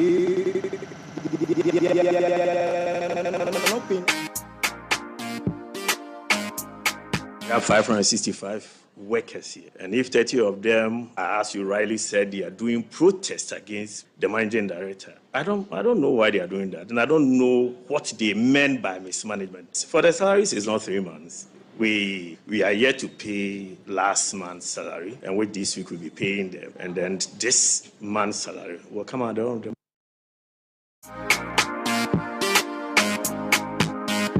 All right, so apologies about that. A few technical challenges. Let me go to Adair himself. He was interviewed on Footprints some time back, and he was specifically asked about his views on Gimpa and what he came to do. So here are excerpts of that. They had some core, relatively good infrastructure there. They had about 19 faculty. many of whom was of the traditional chalk and blackboard or whiteboard and type But of. tell me, what you found, was it your typical, was it a training institution for It was continual education? basically a public service training institute, which we also had moved a little ahead, offering some short courses for some private sector. And just about 2 or 3 years before, had started a master's in development management with Legon, but Legon was awarding it, and they had about 3 students on it. So that was the institution that I found. It was cash-strapped. Even the rector's vehicle they gave me is a 5-year-old Musso. You know that Sianyong Musso. I didn't want to attempt that English. It was from Korea, actually. Which my predecessor had an accident with it. I made the big mistake of my life in going on a tour of the country with it. And on 3 occasions, we nearly got bent. The injectors would just start shooting petrol. Oh, no. So that was the situation. But I saw the potential there. And one of the things that pained me was how poor the teachers were. They were being paid about $175 to $250 equivalent per month. Even the rector's pay was $345 equivalent. I say dollars so that because the city was changing. And imagine my last pay was $10,000 a month. But of course, you had a good wife. Excellent one. Yes, you had. I mean, she from was 10,000 to 300. She's the one who told my godmother, Mrs. Chinrihesi, that we have agreed to go. So, Mom, don't waste your breath. And Mom said that, you didn't say. So that was it. But the potential was there.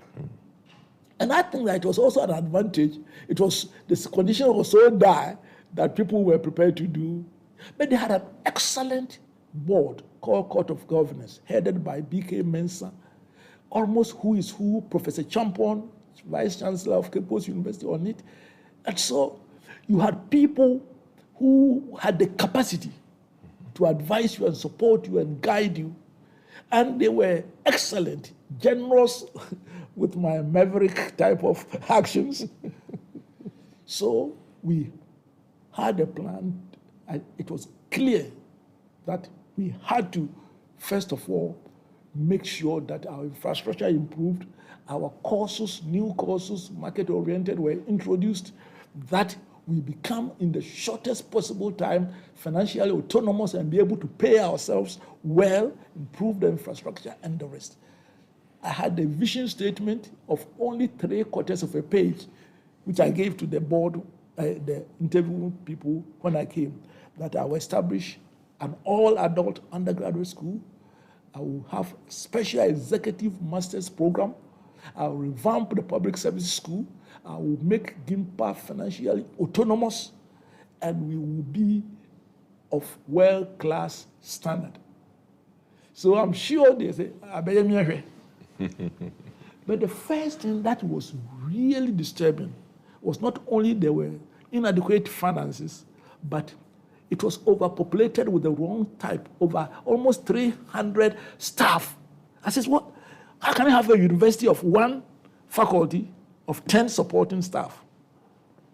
So basically what we did in a nutshell was to give them a vision of what GIMPA can become, a world-class center of excellence in training leaders, public administrators, and business leaders. So that was an excerpt from the Footprints interview for Professor Day. I also have an excerpt of Joshua Alabi from Footprints as well. Same question around their leadership philosophy and what they came to do at the institution they met. When I lost the election, I went back, like I said. You know, well, I told you that when I was leaving, when the registrar refused to accept my letter, the 4 years, he said, "But Joshua, this hopeless place, you are now this thing. Think of going up and you want to come back." I said, "Collect my letter." I said, 4 years, I'm coming back. But it was in me, not in me, to come back up because I know there will be another election. But 4 years I lost. And I went back. When I went back, before I left, I was a dean. When I went, people occupied the positions. So I was just a normal senior lecturer. Then later on became a head of department, became the dean, the rector, the rector, and the vice chancellor.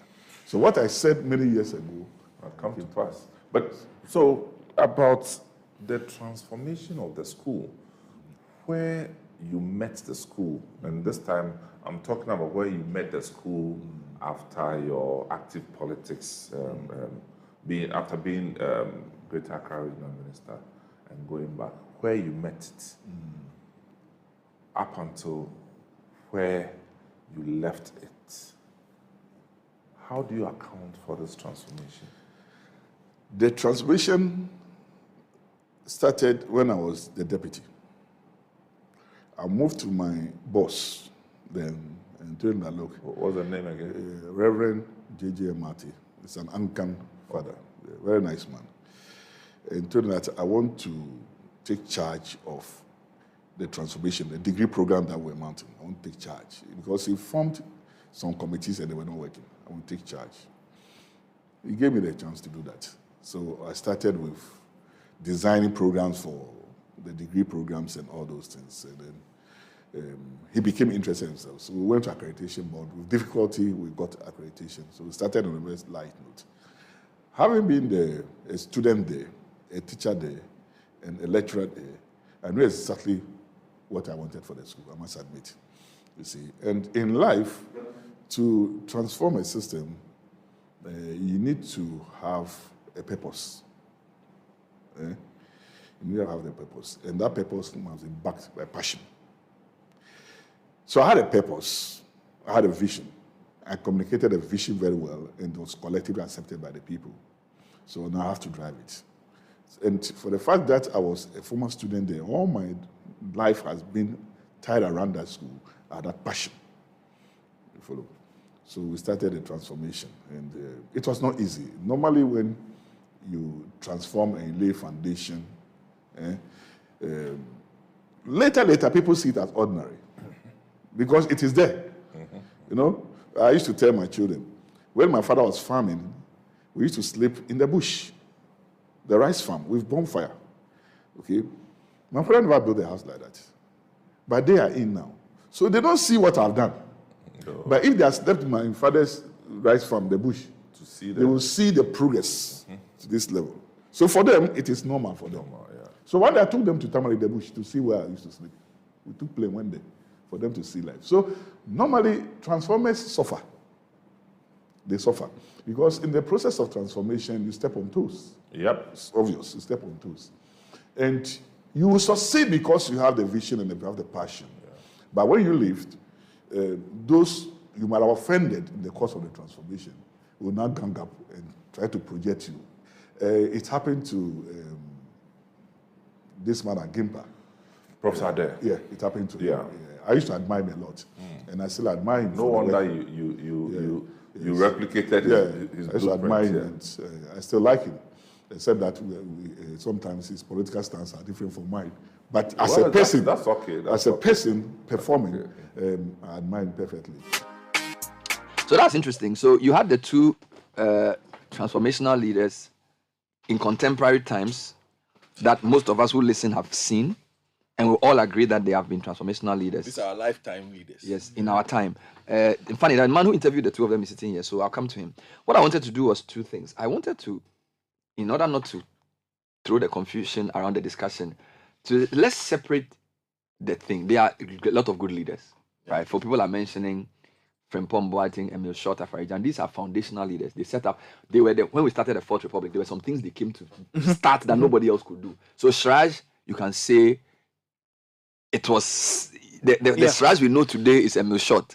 The EC, yes, there was an INEC guy before Afarijan came, but the EC we know today is really Afarijan. But I don't want to bring that into the discussion because we are talking about transformation. You came to see something that wasn't doing well. And in the 10 or 6 or 8 years that you were in charge of the thing changed. So in terms of foundational, you can even add Professor Frimpong Boateng for Cardiothoracic Center. He set it up, right? Rollins brought him from Germany. He built the thing from scratch, and the thing has done well. So we will give them their due. And then there are leaders who are doing well today. You mentioned STC, DVLA, even ECG, Adam Parry. I mean, I was with somebody, and when we go to the police, I said, Charlie, Adam Parry. You know, and I said, why? I said, Charlie, who's in that? And even when you look at the police head office, even the way, when I'm driving to work, I see the police walking to work. Right? Some confidence in the way they've even dressed and the way they work, you can tell that there's a new leader there. Right? We are not saying we agree with everything he does, but when you see the posture of the police, even the confidence that they have, it tells you that they have a leader who inspires them. But I call this going concerns because the Ghana we are in, if you start praising people too much, before you know, people will start doing that. So let them finish. You find get go. Let them finish, and then because Ghana people, Charlie, we got Henry Cote. Henry Cote was my guy so what I wanted to do was, let's do it this way. Let's just look at Ade as a case study, and Alabi as a case study, and I'm talking public sector leadership as well, because there are a lot of good private sector leaders, but because the conversation was triggered by Gihok, I want us to stay with public sector. All right. When you interviewed the two men, what were the similarities and the differences? What struck you as you interviewed the two men, and you threw this leadership question in the middle of the interview? I think they had a lot more in common than not.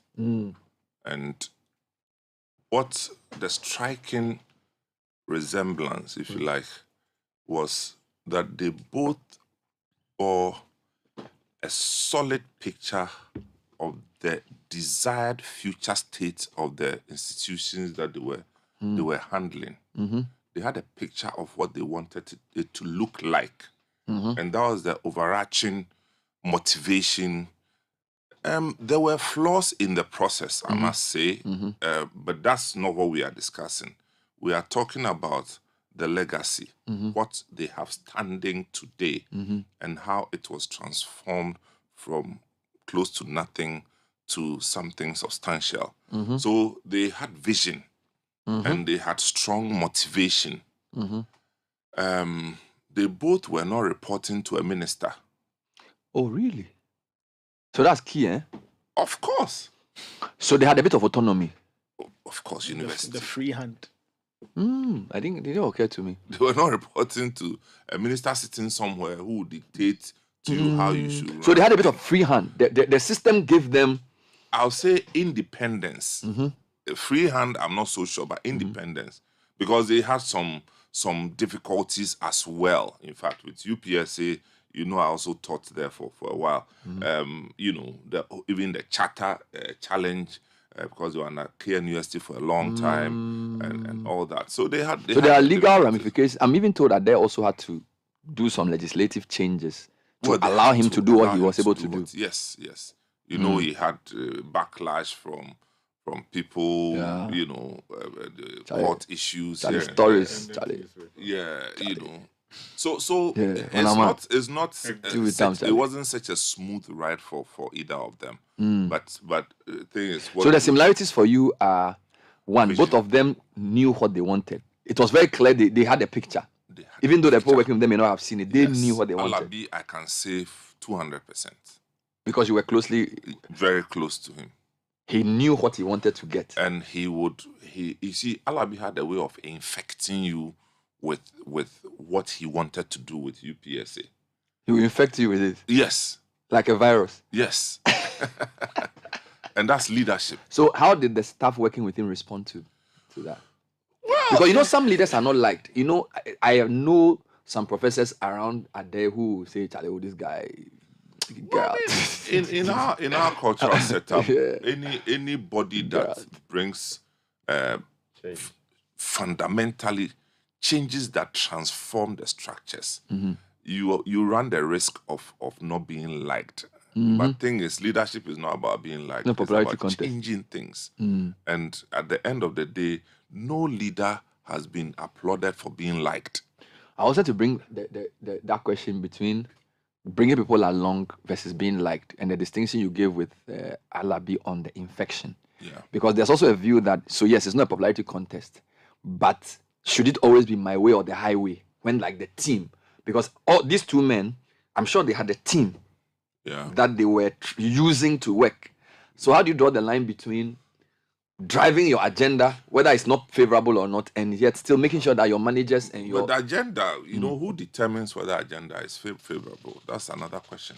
I mean, the fact that somebody is being inconvenienced in the process is not the same as the thing not being a favorable agenda. Because people love their space. Okay. They just want to, you know, the inertia is let's remain where we are because this is how it's always been. We're a small university, we're a small professional institution. Why do you want to do this? You know, and you have all this. Let me pause you. I want to come to these two guys and ask a question. I noticed that you are emotionally connected to Gimpa. So, like me and Godfrey to Legon, we don't want to debate Legon. But you seem to feel like Gimpa has gone down. Can you develop that point? And can we link it to, and I'll come back to you on this, can we link that to the leader's job? In the sense that if the thing he built was so sustainable, how come, I'll say many years after he's left, it's gone down? Is that was that a flaw in his approach, or this is, and so just let's hear from you first. Okay. And I'll come to this man. So yeah. You know, when I was admitted to do economics at Gimpa, I went there and it was obvious what Professor Ade, the institution that he had set up, and which had been inherited by a number of people ever since. You could see it in the approach that lecturers used in teaching. Okay. So it wasn't the case before that the lecturers were properly audited. So they will bring you a form, you fill it, as to whether you are happy with the approach that a particular lecturer is using. It means the lecturers were being seriously they were assessed. auditing them. There was an assessment. The students were making inputs as to whether a particular lecturer was good for a particular topic. And then also in terms of the infrastructure that you see around the school. Years down the line, we saw a former president of the Federal Republic of Nigeria coming down, Goodluck Jonathan. Oh, he came to Gimpa? Yeah, that's right. We're told he's a former student of some kind or has some association with the school and pledged to invest some money in building a library and all of that. So the infrastructure was solid because previously the infrastructure was in a decrepit state.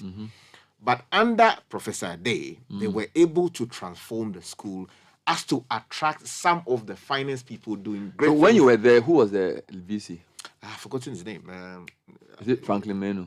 Yeah, that's the word, Professor Menu. Yeah, it was Menu who later took over from. Yeah, that's right. So immediately after his exit, although the thing did not decline immediately, it took some time to decline. Decline takes time. Yeah, but you see that during the effective years of his leadership and the immediate years after he had left, student population was huge. Everybody was going to exactly. The Gimpa Law School was the in thing. It was like the status symbol for people who wanted to do law. People were going there to do law. The area of economics, statistics, hospitality, management, and what do you call it? Public sector. Well, of course, I wanted to do that. Public, they call it something. Public sector. What's the name? We even forgot the leadership and public sector. Public administration. Public administration. Yes, public administration. And then they also had a center for training of leaders. Vibrant with Professor the Ahoy brothers. Kwame Ahoy. Oh, he was also a Gimpa. Yes, all these fine. So he was able to attract the heavyweights. Exactly. And these were people in their prime. Yeah. Doing so well in the area of teaching, transformation, people who had been recruited from outside the country, younger people who were hungry for success. And you could see that in the student population. The kinds of records that were being produced by the students who were attending, and the number of people who saw that, look, I needed fresh training in a particular field. Fine. So what are you saying? You are saying right now it's not like that. Charlie, Bernard. So 2 years ago, when I came back, I went there to visit a friend of mine. Charlie. I noticed that the life that was at Gimpa Jale fire died. The Gloria had departed.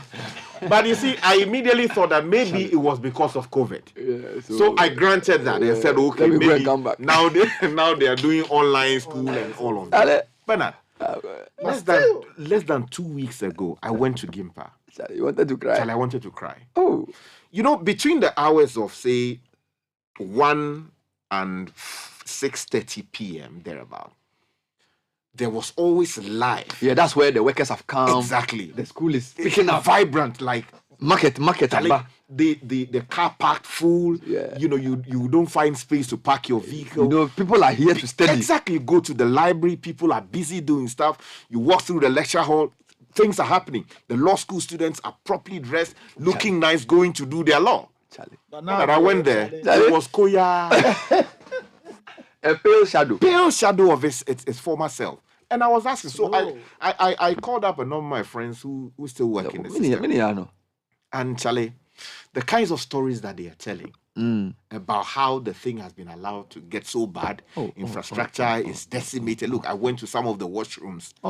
These are not washrooms. And you know, I always use the washroom as a test of leadership for a big institution. Mm-hmm.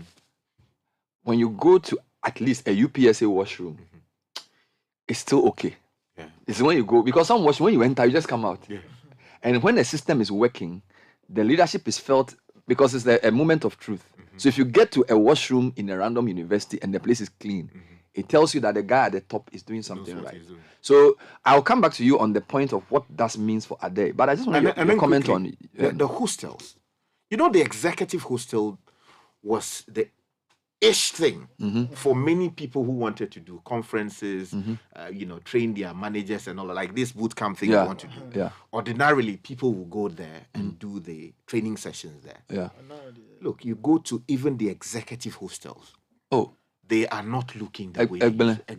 And the ordinary hostels that students use. We have to call lawyer Akapam to address some of these matters. Yeah, they are doing some renovation. Yeah, so can we say that the fact that the man has left the place and the place has gone down is a flaw in his model?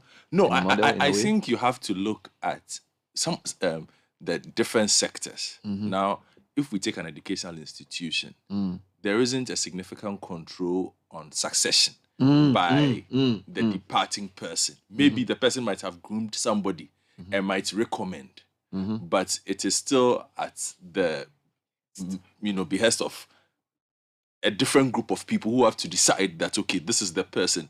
So in those instances, my thinking is the succession has not been perhaps the best. So succession is not in his control. Okay, let me. They have not been lucky. Are we saying that game?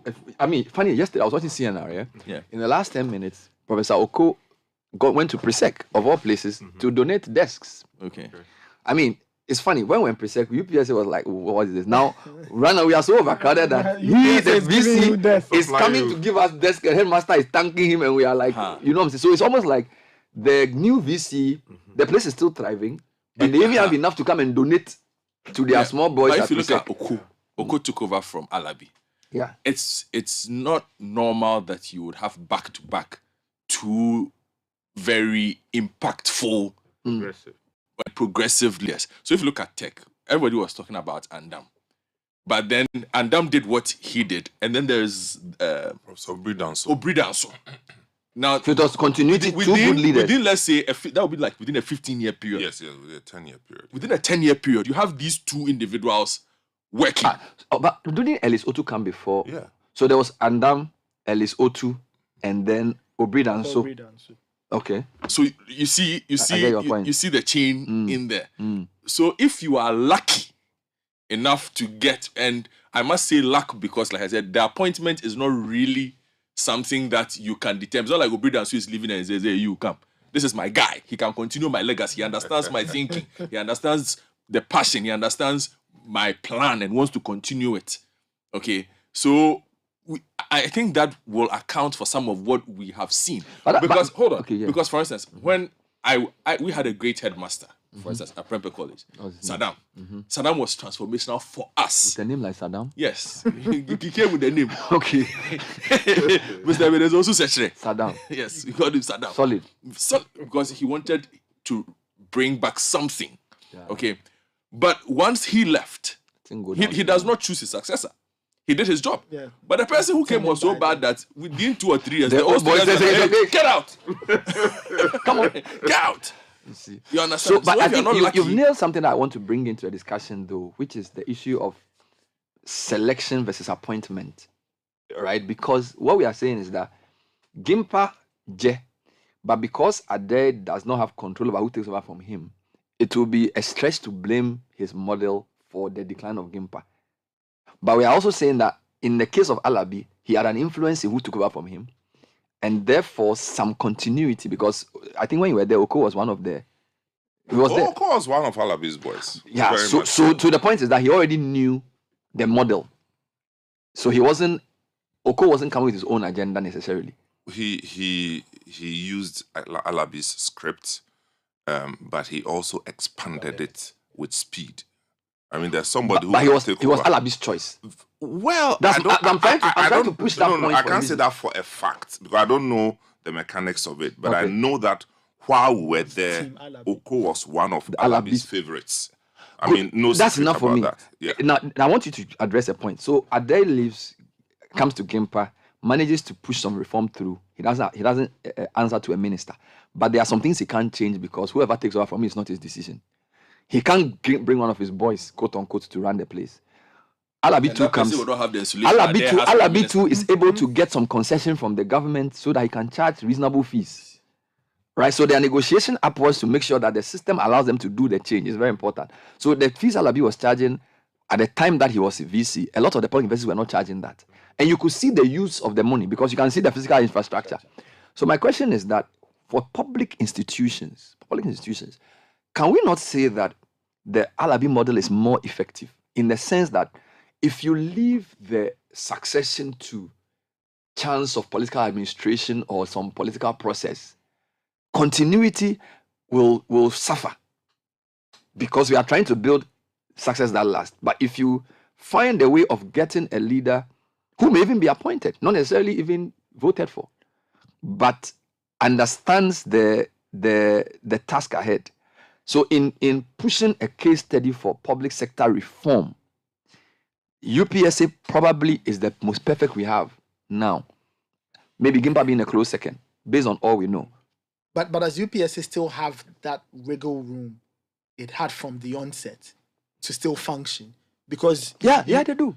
I mean, if that's their the case, fees are still higher as small. Great. So if that's the case, it still allows them that wiggle room is great. It's a good space with which they can maneuver and attempt things that are slightly out of the box, and they can do a lot of quasi-independent thinking, right? So I say that because if you look at Gimpa's case, they seem to have gone in a different direction. So maybe they may also need to require a bit of that wiggle room to try a bit of some independent thought. Yeah, Nathan, you see, I'm not sure if we have to have a prospectus of what they should get, who should go. I think it's a basic function of strong leadership. Okay. It's just a function of leadership. Leadership. Godfred mentioned DVLA. And DVLA today is a perfect example of what used to be versus what is. Versus what is now. DVLA used to be. Charlie, somewhere they say go It's not a perfect institution. But they are so... We are not even talking about perfect because there will be flaws. Because you are working with human beings. Some of them, you came to meet them with entrenched habits already. Look, you go to some of these state institutions, coming to work at 9 a.m. will make you feel bad at times. Yeah. Especially when it rains. And you come to work at 8:30, they'll ask you whether everything is okay with you. Some of them. So I'm saying that they have some entrenched wrong cultures. So if you come in and you're able to change from zero to something, something should be applauded. This is what we are saying. Cape Coast University is another one that we haven't mentioned. UCC today is one of the most effective organizational reference points that we can talk about. celebrated globally too. Yeah. But how come we are not tracing to one name? So could it be that they have had a series of good leaders so that it's not even one individual? It's possible that they have, over the years, built structures. Yeah. They have built structures. So whoever the leader is knows has to continue. Take the script. Yes. Maybe that's actually a good. Yes, because look, no, I want you to develop that point because UCC has been rising in the rankings, and they have been expanding infrastructure a lot. But you don't really get anybody saying I am the strong man or strong woman. What I think UCC has done is they've taken an Andam and taken an Obri down, so enjoying together. Sorry, who are those two people? What have they done? Professor Andam expanded the content of the university away from the narrow focus on just science. Mostly. Okay. People criticize too. But he made the university more financially viable. He brought up life back into the university. On the content side. On the content side. And then what did Obri Danso do? Obri Danso came to expand the infrastructural footprint of the university. So he built buildings. He expanded the school more than any single vice chancellor has ever done or even attempted to do. And his reward was that they chased him out. But that is, remember that one? Yes, that's the point him out. Yes. Making that you meet all effective leadership is not popular a popular thing necessarily in our culture. Because if people have come and gone and they didn't do half of what you've done, know that doing it this way, you are going to step on people's foot. You understand? This is how. So come back to UCC. So you're saying that UCC took increased content, increased infrastructure together, and yet we don't even have the name of a person to refer that to, because probably don't know them. But the point is that you can see, if you take UCC in 1995 and you take UCC in 2023, you can obviously tell that this is an institution that has been transformed. Yet you can't trace it to one person. Well, maybe those who are part of the conversation will know. But you see, I connect with UCC on several platforms. I didn't go there to UCC. But look, if you look at even their day-to-day activities today, you wonder why the other universities are not doing some of these things. That means you are studying the guy. There are seminars that they organize. Look. Just copy. You know when I started, I listened to the current statistical service director give a lecture at UCC. Charlie, but he still the teaches thing was there. streaming live, and the kind of things he was talking about, and the kind of research they were discussing. Godfred, be serious. And of course, the GSS boss is also a solid guy on his Which own is right. interesting based on because if you look at the kind of public official that he has become, the national statistician. I tell you.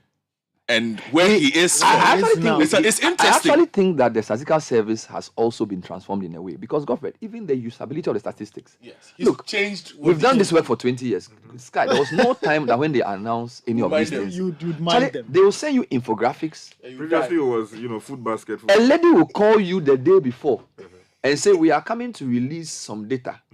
Please, if you have any need for interview, let us know." Right?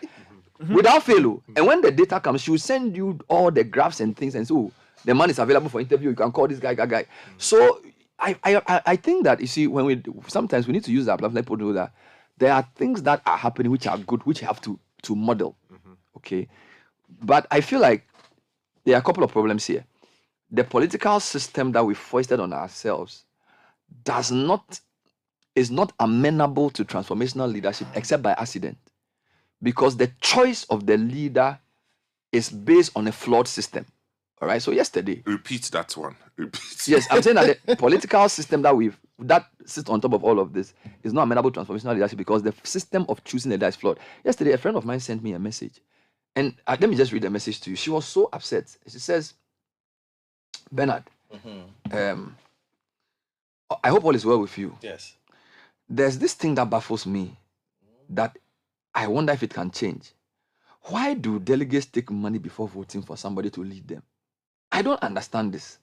Then she makes, it's like 3 pages. It's like a long thing. Some of them I can't put on air. She was making special references to the fact that in Ketu North, she said somebody give them 1,000, whatever. And he says that these people don't have work. And they don't have work. They said the people who were giving the money, they don't have work to do. And she thinks that if even all those monies were put together to set up a company that they should employ them, is more sustainable. But who told you they want to work? That's my point. But let's not defeat the point. The point he's making is that if somebody gives you 1,500 cedis to vote for somebody to become your MP, right? How many times will you be then give you 1,500? So I'm using this to say that the choice of, and then we are selecting our leaders. NDC has done, MPP will do. Inevitably, it's about how much money you have. If you don't have, it's not everybody who is rich who will win, but generally, the more money you have, the more you're likely to win. Now, you cannot choose a transformational leader from a system that is based on money that you don't know where it's coming from. So you appoint Adai, you appoint Alabi. Alabi didn't bribe somebody to take the work, right? And so Alabi can do the job and change. So now this system we've created at the political base creates MPs, and it cascades all the way to the top. So it seems to me that the big question for Ghana is how, if you want a transformational leader, then you must look at the system of selection. And then when you put the person there as well, what structure do you allow the person to create? Okay. And I feel that's why we are suffering, because if you have great leaders in public sector, even today, you can mention DVLA, you can mention statistical service. How come at the highest level transformation is so difficult? See, so let me just speak to the matter with Gimpa and Professor Day. You know, under his leadership, the things he prioritized were what? Monitoring, evaluation, discipline, and investment. Hey, you have all this in your head? Yeah. Monitoring, evaluation, discipline, and investment. You know, when you make an investment, you have to monitor and ensure MEDI. that exactly monitoring, evaluation, it is achieving the right purpose. Charlie, the guy before. You know, and when you do that over time properly, you will realize that you are making investments in either the right places or the wrong places. And where there is the need for you to fine-tune the system as to return the right results, you fine-tune it. And he was heavy on these areas. Making sure things before you went to Gimpa, or you learned it there? Oh no! At the time, you know, monitoring, evaluation, discipline, investment. I didn't know that. Serious thing, power. You see, but at the time, I couldn't understand it from that viewpoint. Yeah. You looked at it from outside. Hey, they say some new guy has come to Gimpa. Charlie, he's doing great things. That's the new school everybody wants to go to. Yeah. Everybody who wants to do masters, you know, get a degree. Everybody was going to Gimpa. And then when you went there, discipline was key. What do you mean by discipline? As in, you lecturer, don't come to work and come and teach the students. If you go and sleep at home and say that, he would deal with There was consequence. And that was one of the problems that so there was a fear factor. Exactly. He would go around sometimes himself to monitor what was happening. What quality of teaching was being dished out to students. So you can come and sit in the lecture? Yeah, that's right. And observe what's going on. He wouldn't even announce that he was coming. Hey! You'll be there in the lecture hall. Professor, Stephen Ade will show up. Hey! And of course, as is usual with many Ghanaian institutions, people started to undermine him. And that he's being like an autocrat, he's being this and that and that. But that was because he was bringing about a certain culture of discipline. Now, my argument is that if this playbook had been taken just like that, improved in whatever way to suit the times, and enforced throughout, wouldn't get, because the key distinction. When you listen to Alabi, he said in the Samen's interview that he actually was watching Ade and he was admiring him from afar. So I think you can even say that Alabi took the Ade playbook and smoothened the rough edges. And you see, and the key distinction here is, whereas Gimpa is not subvented government institution, so when Ade took over, he realized that, look, I mean, this was a dead institution. Let's price the fees in a way that to make it sustainable. Exactly. So it was a fee-paying institution. Government was not putting anything inside. So he used money that he was IGF exactly to actually transform the institution. You notice that APSA, on the other hand, seems to still enjoy some UPSA. Yeah. Okay. Yeah, UPSA. We call it APSA. APSA and UPSA. Yeah. Forgive us. So they would seem to still have some subvention. But they also raised their school fees. Yeah, but they also amended their fees small. So you see the distinction. That came with a lot of resistance. Internally or externally?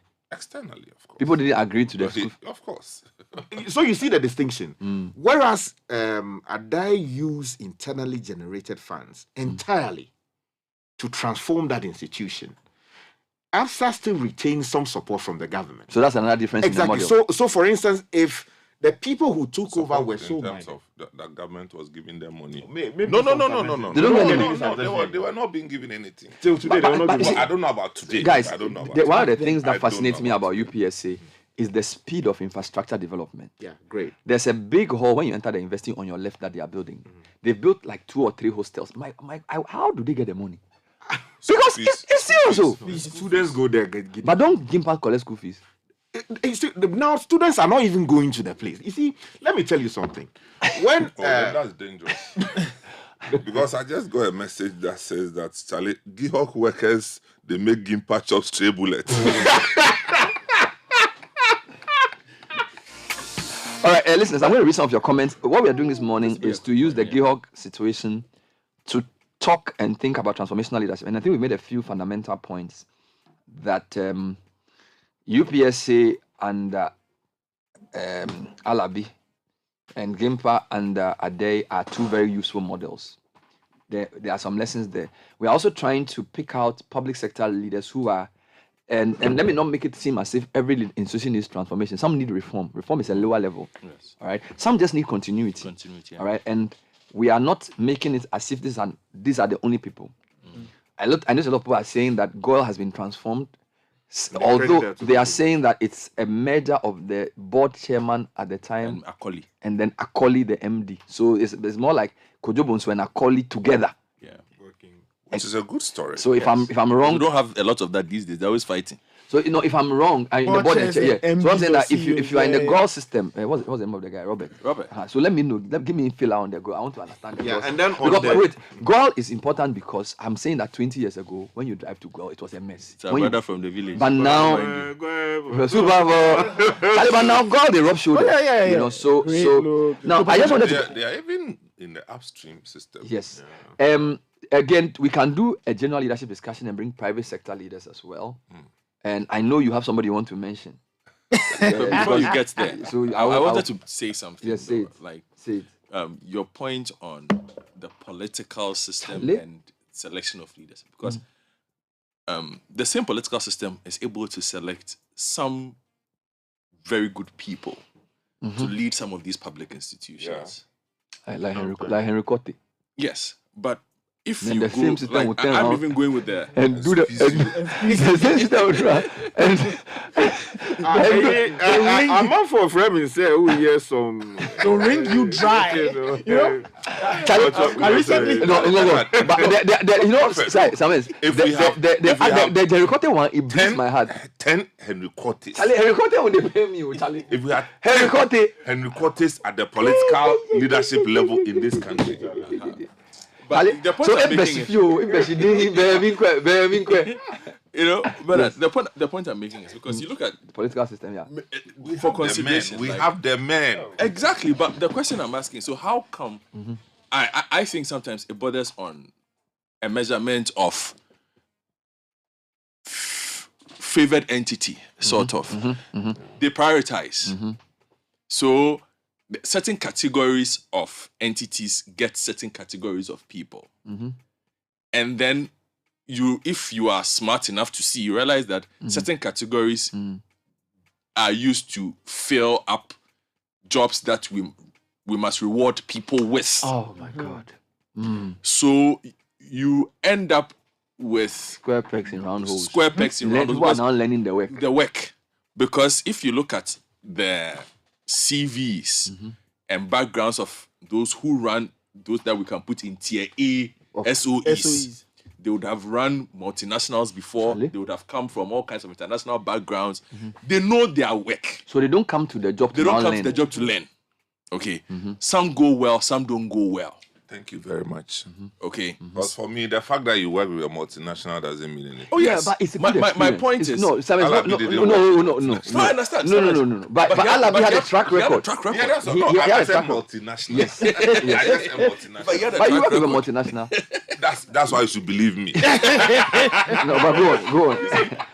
And I think the selection of the leadership at that point also comes down to simply the point of being, this way you the without actually giving much thought to. Without giving much thought to what we can get out of this. They can even say, Sky, what do you want? They say, Sky, you work, what do you want? This guy will say, let's reward no, Sky will say, me, I like Cocoa Bud. It's like we are going to problem. I like Cocoa Bud. We hand out the until they fix that as well. But let me ask a question to see the SOEs improve. Is it that difficult to say we won an election? We all worked. Sure. Everybody contributed. but now we have a government to run. Sure. So we are going to now start a process where we will get people who can actually do the work. Okay. Can that not ever not happen? That's what should happen. You see, what I'm saying is that if you become, you take leadership position at that level, the reward, the elements of reward should not include appointment to state enterprises. Should not be a reward. Should never be a reward. Appointment to state Cannot enterprise be a reward. can never be a reward Because it's a task unless to in perform. your mind you admit that they have to go and pillage and steal things right. from there.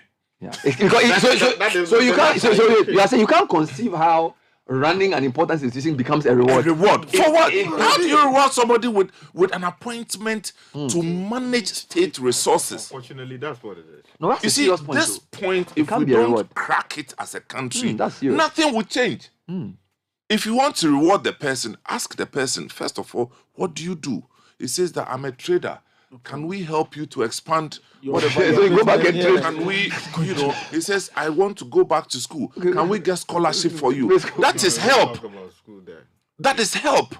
But you don't appoint somebody clueless to come and superintend over a state enterprise that is failing, and then you help it to 4 years fail down the more. line, the thing fails and you feign surprise.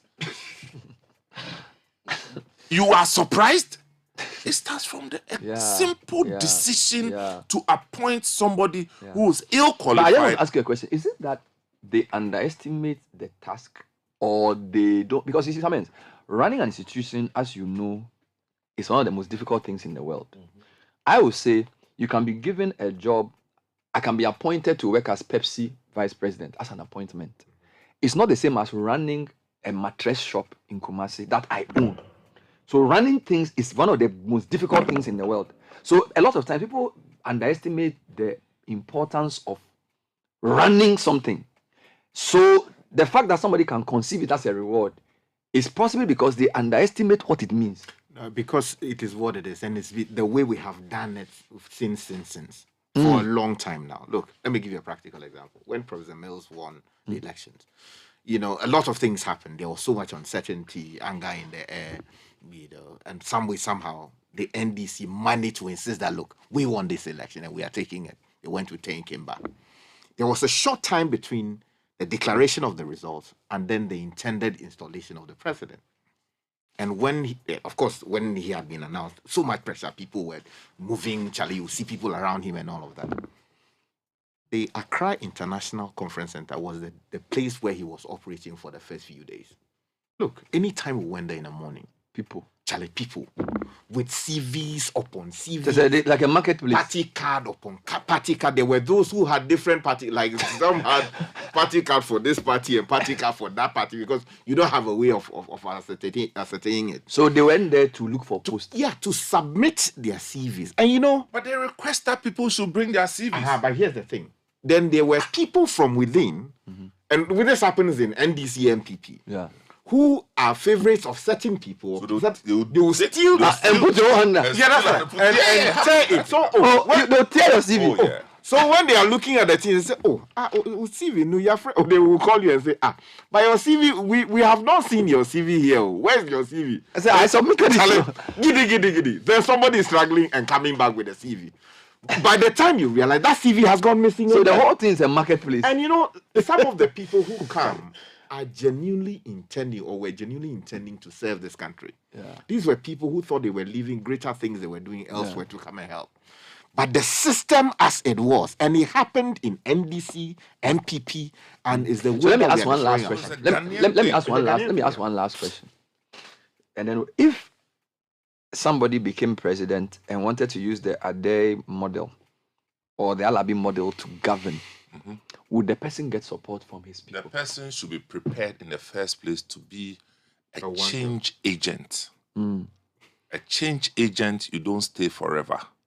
You should be prepared to accept to be a one-term president. Yes, that's it. As in, his own people will make sure he loses. Or the people. Because some of the tough decisions. I want to develop the point. I'm talking about. I'm saying that your mind. In your mind, don't worry if you are not retained. That's all. So don't think about election. Yes. Yes. To be an effective. Oh yes. An effective Ade or Alabi. Yes, you because shouldn't be thinking about election. there are seriously entrenched institutions in that make up this country that you need a bulldozer to turn around. Because the enmity that you inherit, you can't live your free life after. Wow. That's the truth. This is the Ghana that we have. So for like Thor. Yeah. So if you give somebody Thor as a reward, it's a sin. Have you realized it's a reward a lot of people are avoiding? See, we all sit here and run commentary on places like Thor and how badly they've been managed. Yeah.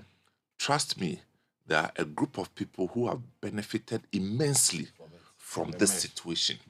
The organized chaos. So they actually... You see chaos, they see order. They want it to continue. And not just Thor. I'm just saying that there are people who benefit from the chaos. So not everybody means well. No way. So when you come as let's assume you're the president, you are saying you are prepared to, number one, lose the next election because there are institutions that will fight you with all they have. Yes. So you know that it's almost like you're sacrificing yourself for the change. Oh yeah, definitely. I agree with that. Wow. I made that point here before. But that's very serious. That's very serious. Because even your party will go against you. They will not be afraid of you. No, they won't. Your own people? Oh yeah, they will rise up against you and say, we are thinking of the next election. Because, you see, anytime they are thinking of 8 years. You mean your people will whip you into line? Yeah, and possibly breaking the age. That's what they think about. Can I whip you into line? No, I want to hold on. So long as we have marketed politics as a more lucrative avenue for money making than manufacturing in this country, we are going nowhere. We can pray and fast and dance and jubilate. We are going nowhere if politics promises more money into pockets of the individuals who take part, more than manufacturing. Production. And production will do. These are very serious things. You can't grow a country that way. We cannot grow this country because, look, check the big political parties. The people, when you talk to them, they are, when we come into power, me too, I'll get money. I'll get some. So, and I'm asking, money where's the money sitting that when you come, you will get it? So they create new schemes to siphon more. Because they think it's a cow like to be milked. Slow puncture. It's something that's been coming into the system and now is gone beyond a redemption. That Charlie, the Ghana problems. It's a serious matter. Let's read some comments. It's a huge matter. I like the angle on the leader knowing that if he's going to bring transformation, it will come at a cost. Yeah. It will come at a cost because it then means that in our job, when they come to us, we have to ask them whether they've counted that cost. Yeah. So when they sell transformation to us, we have to point to them the obvious, what he's saying, that look, there are so many vested interests who actually want you to do the wrong thing. You just mentioned Henry Quarte. You just mentioned. Look at what he's going through for trying to make a difference. Look at what he's going through for trying to make a difference. Look, as we speak now, there are politicians who are saying, "Oh, you don't even know what you are talking about." So they even want him to. But you sitting in your corner, you know what you are talking about. Charlie, even say we are punching people. Modin Sammy. Modin say. But so one of the things I said during my Henry Quarte discussion was why civil society, media, and those who claim that they want the right thing that didn't come and support him. Because on the basis of what you are saying about transformational leadership being a lonely road and a risky job, and the fact that your own people will go against you, we, the people who claim that we want things to improve, we, the civil society who keep saying that we want good leadership, how come when somebody rises to start doing something, to champion what we want, we don't support the person? I always get baffled by that. You know that if somebody starts doing what Henry Quarte is doing, he will face resistance from his party. Where is the media coalition to say we support the approach of Henry Quarte in instilling discipline? Where is the civil society groups who come out and say, don't touch? Do you understand? Because you need that. He needs to bring something to the table. So when they go to cabinet, they'll say, hey, by the way, the civil society people say, Charlie, if we move this guy, it will worry us. But if the guy is alone, so I keep saying that one of the reasons why things don't go is that we, the citizens, who claim that we want the right thing to be done, when we see it being done, we assume that, oh, the guy, there's a Rambo, he can do everything on his own. But he's not. You see, But what about the person who appointed him? How come he's just telling you that that person, no, the people around him, they are doing many. They are doing it's like they have, they are devious. Like I said, I'm just asking a very innocent, because I get your point. Yeah. That if somebody is going on a certain path that we feel is transforming this country, we all need to support that person. But that person is coming up, like we said, a lot of very different. Let me give you an example. A leader is only as good as the people closest to him. Yes. So a leader's eyes and ears are the people he surrounds himself with. So a leader can mean well, but somehow there's a certain attraction of power to evil people, in my view. No, not just your view. That is real. So like power. Like when you are nobody, nobody demand you. As soon as you start showing promise, people start entering your life and manipulating their way to get close to you. And because as a leader you are limited, you have to trust people. Look, I can't iron my shirt every day. Somebody irons my shirt. Somebody will do my tea for me. And when he's ironing my shirt, we talk. So some of the people around you may not necessarily. So one of the things a leader must do is surround themselves with people who mean well. Which is why when you go back to the Alabi model, you can say, in a way, you said they were Alabi boys. You use that word in a loose term. At the time. Yes, and I'm saying that, see, that could be good because it means that the people he empowered around him were people who actually understood his vision. Yes. So even though he's no longer there, the vision continues. But the truth is that when political leadership is not the same, because political leadership, you don't have the luxury. You need money to run elections, which is why we have to deal with the issue of funding. There are people who do evil things who come and give you money. Yeah.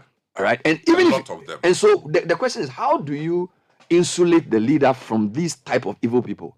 You have to reform the way the system is financed. That's true. So I was telling somebody to go and become an MP. It's not just having a good idea. Yeah. If you don't have a model to finance it, you are going to be as bad as the next one, because if somebody goes to do cocaine and comes to give you 100 million, how will you deal with these problems? You see, so if we don't deal with those foxes at the bottom of the base, again, you can be lucky. You can have a leader who emerges, who everybody thought, this guy, he's going to play. You know, some leaders are very good at hiding their intentions. So he comes in quietly and you think that Akwawe there is a loose guy. Then when he takes over the job, that's right. Yes, actually, this guy is wild though. But that one, it happens by accident. It's not by design. Because the design is that the thing you feed is what you grow. Okay, so if you don't go back to the system of selection of the leader, all right, and that's why I keep on. The reason you see people like, why you say people say you don't like politics, why are you following the NDC primaries? We have to follow the primaries. Somebody will send me information about a candidate. I send it to the party people and say, hey guys, they say this is your aspirant, or your corrupt person, or you ghost. If you don't change that thing now, you become an MP. Okay, so you cannot close your eyes and say, oh, we don't like politics. No, they are going to choose MPs. So me, when people send meetings, I call the general secretary, hey, they said this person, he goes steal some money, or please go and deal with it in your prime. Because if the person becomes MP, we are all screwed. So I want to just say that citizens must think differently about politics. The ultimate job is to make sure that we clean the way it is funded or financed. Because that appears to be the greatest limiting factor to good leaders. Because you cannot, in good conscience, take illicit money to rise to a position and then start fighting the system that creates that illicit money. Yeah. All right. So everything we say, keep going back to the issue of selection and then the systems around the leader. But I wanted you to do some quick messages for us before. Yeah, we have the whole lot. So please, Henry Cote, civil society for Henry Cote, we are waiting for you. Even budget crap, they sit on it. I was somewhere when Henry Cote appeared on the television, and there was a gentleman who said, didn't kwa. And I turned and told him that, Chairman, Charlie, do you know what this is? You don't know what you're talking about. So after I just gave him one or two, he said, I told him that you see what. Meanwhile, he has been saying it for everywhere. So people believe that this guy. Silly WhatsApp platforms and the discussions they sometimes have. Because you see, it's just a reflection of the trust that people have for politics. That's true. Sometimes people just don't look into the thing; they just talk because they. But that's what Samensi is saying. They've given up on politics. Yes. Yeah. It's like we woke up one day thinking that this whole new democracy thing was going to solve our problems and bring transformation. And year after year, we see bouts of disappointment and getting into some levels of degeneration in some parts. So people who used to look forward to the news at 7 they don't even want to know. That's the point I'm making. I had a conversation with a very respected person in society yesterday about something like that. The person was telling me that as for she has checked out of the system. Oh. Like she doesn't want to listen to news. Oh. She doesn't want to listen to discussions because it is not good for her mental health. Oh yeah. Oh, I know. Because, Because yeah, that's right. Because Bernard, I mean, we started this model for over a decade now, and we have been trying our very best to make Ghana work. The question is, are we making it work? So people wake up and they listen to all, and they even wonder how you and I, Akoto and Nathan, they say you are not actually, whether we are actually proper up there because it's true. They say I know people who ask me like, so how do you do it? Like every morning you are back here, and I say no, maybe there's a problem and we don't know. Maybe we are mentally unstable. All right, Nathan, read a few comments for me and then I will take a break. Later on, I'll be speaking to the co-authors of a book called The Enabling Architecture for a Digital Economy, Kweku Appiah-Edu and Franklin Asari. Interesting content on the digital economy. Don't forget that the Citi Business Festival is coming up in the month of June. In our first week, we're talking about digital economy.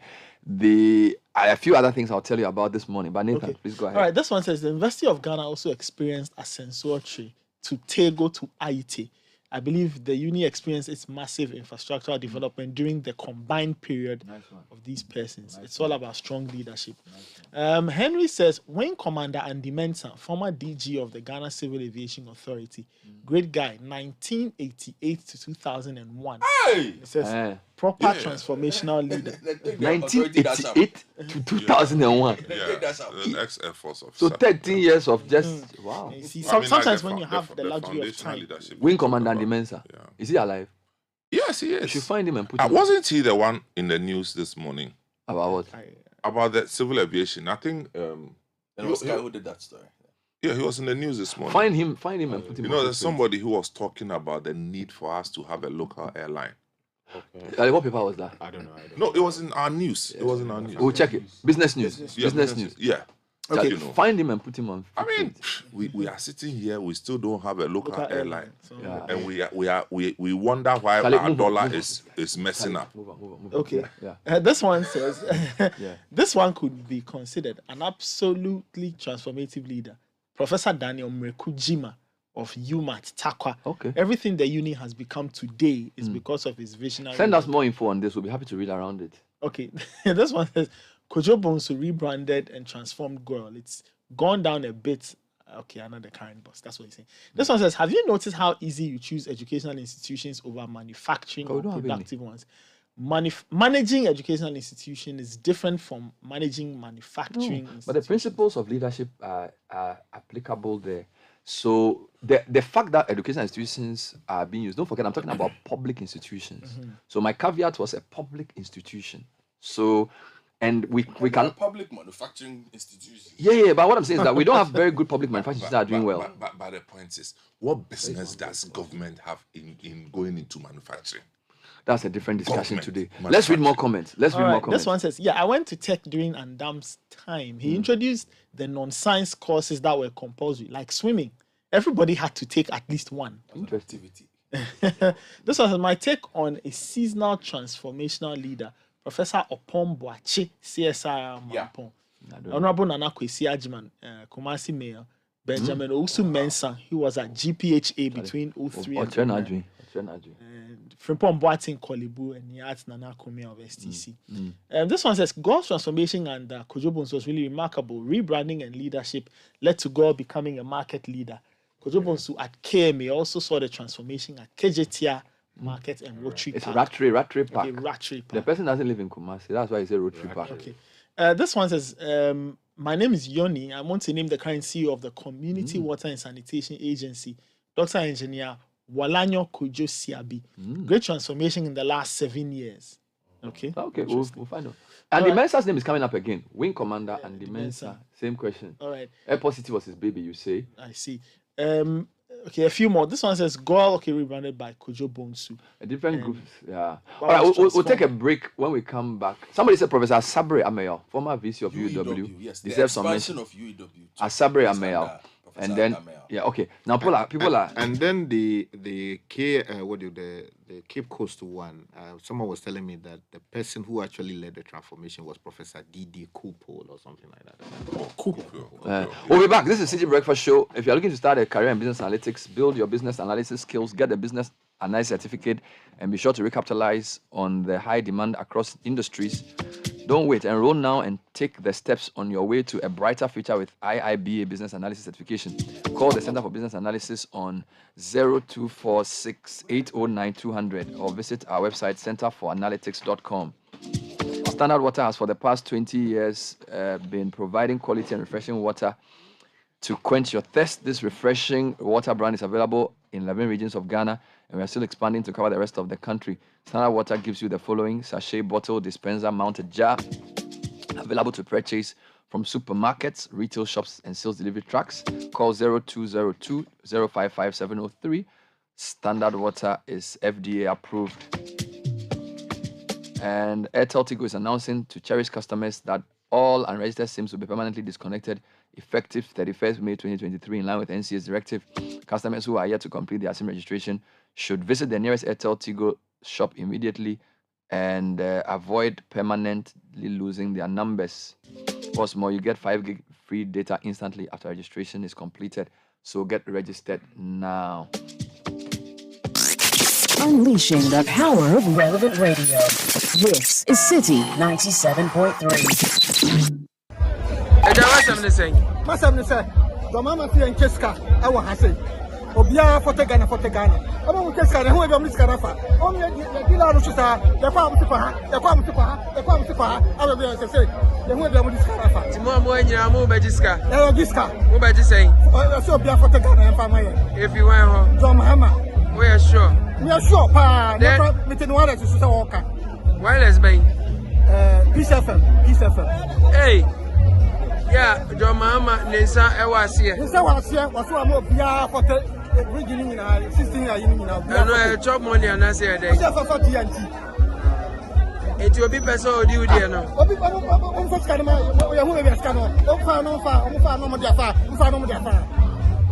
To who fee now by? It's Adenta. Lion of Judah. 40 Ghana Besson.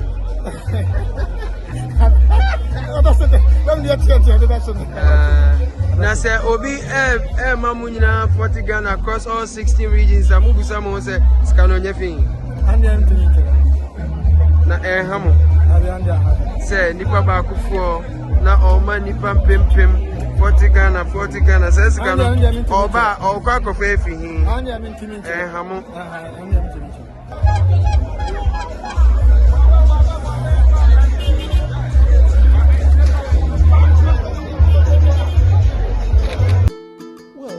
In our part of the world, there are two things. First of all, people, the executives, not being honest and bringing in the facts because they don't realize that, and this is not always, sometimes, it's, so that you can then become an honest and real sounding board.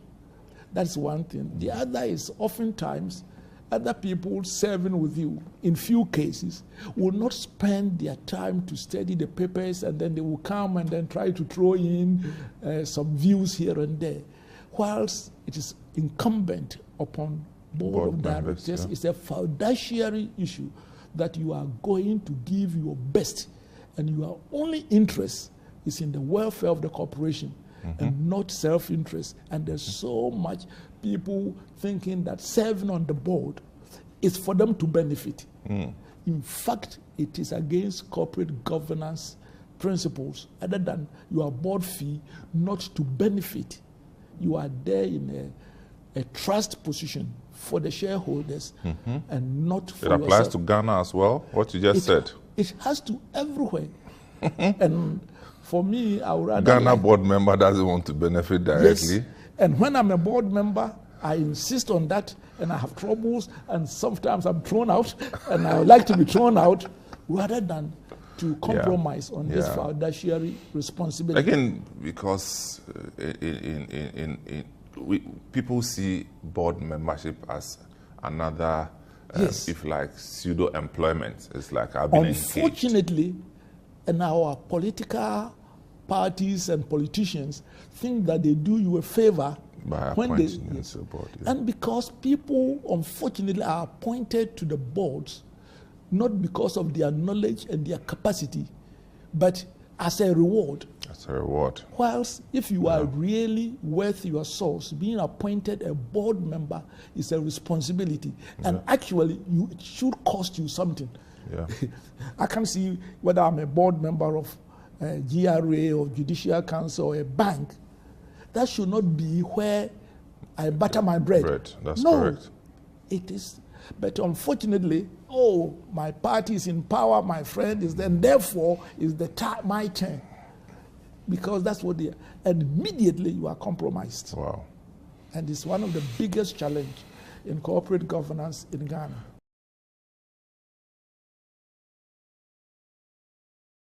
Now know what transformational leadership is when they see it. Okay, now Nathan, one of the things I wanted to do with this discussion was let people know that we are not going to import the leadership model from America. Okay, so it's like what I wanted to achieve with this discussion, which I didn't tell you guys, was I wanted to let people know that the change we need is in Ghana. It's not going to come from Russia. It's not going to come from China. It's not going to come from Ukraine. It's not going to come from America. It's not going to come from the UK or France. It's going to come from here. That's why I didn't bring Lee Kuan Yew or George Bush. We are saying that there are people here. Yes, the context may not be political leadership, but there are people here who have shown that they can bring transformation. We have to find the same people in our politics. That's true. What Ade has done with Gimpa, what Alabi has done with UPSA, we can do it in politics. That's what we should look for. And that's what we should insist on. That's the issue we are trying to raise this morning. Just take what's your... In the meantime, let's do a few quick announcements. Yes, La Bianca is saying that they are supporting the local poultry industry and they are bringing Akuko Tasty. It's fresh frozen chicken, comes freshly portioned in chicken breast, thighs, wings, backs, and gizzards. And La Bianca is the sole distributor of Akuko Tasty. Call La Bianca on 0505 431 111 for more enquiries. La Bianca is your #1 frozen foods company. Old Mutual is 10 years. Join us in celebrating a decade of greatness. Now, did you know that Old Mutual was the leading financial service provider that offered innovative customer solutions across the country? They are the first insurance company brand to introduce WhatsApp insurance and an annuity package. Get in touch with Old Mutual on 0501 579 204 or visit oldmutual.com.gh for more info. Old Mutual, do great things every day. Now, drive confidently with a touch of class and style in the VW Polo sedan. It comes fully equipped with numerous safety features to keep you and your family safe on the road, and you enjoy a special discount when you purchase the VW Polo sedan. Contact Universal Motors Limited on 0544 338 804 for more information. And ECG is going cashless. They say download the ECG Power app and you can do your cashless business with ECG anytime. You can generate bank invoices for payments.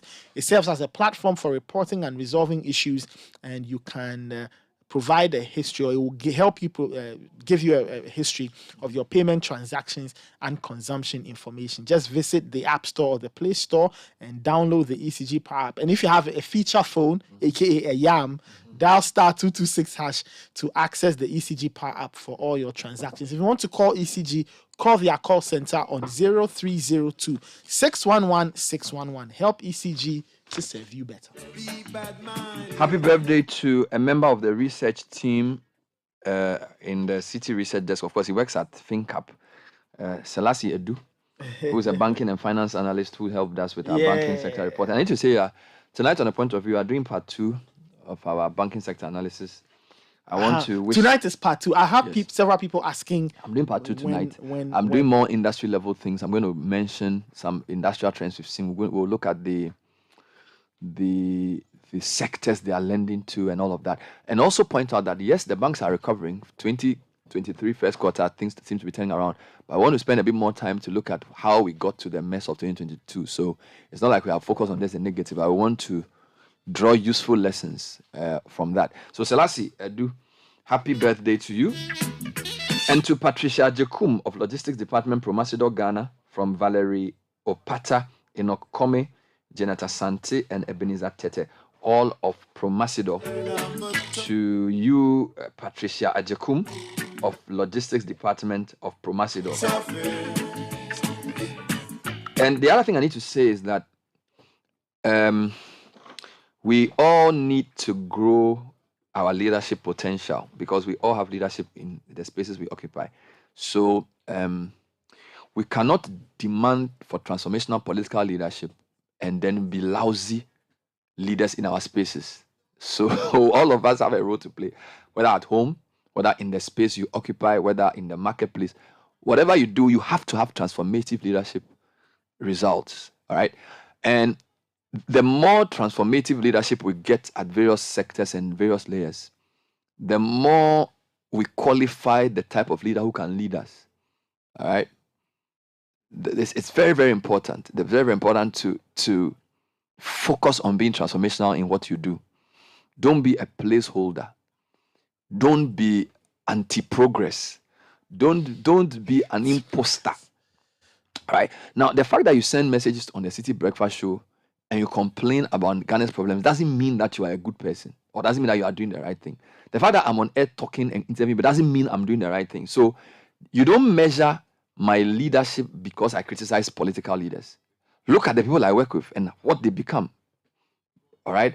So what I'm trying to say is that you must also walk the talk of leadership. Now, if you ask Nathan, what kind of leader is Bernard? Well, how does he manage the space that he's controlling? It's very important that I lead in a certain way.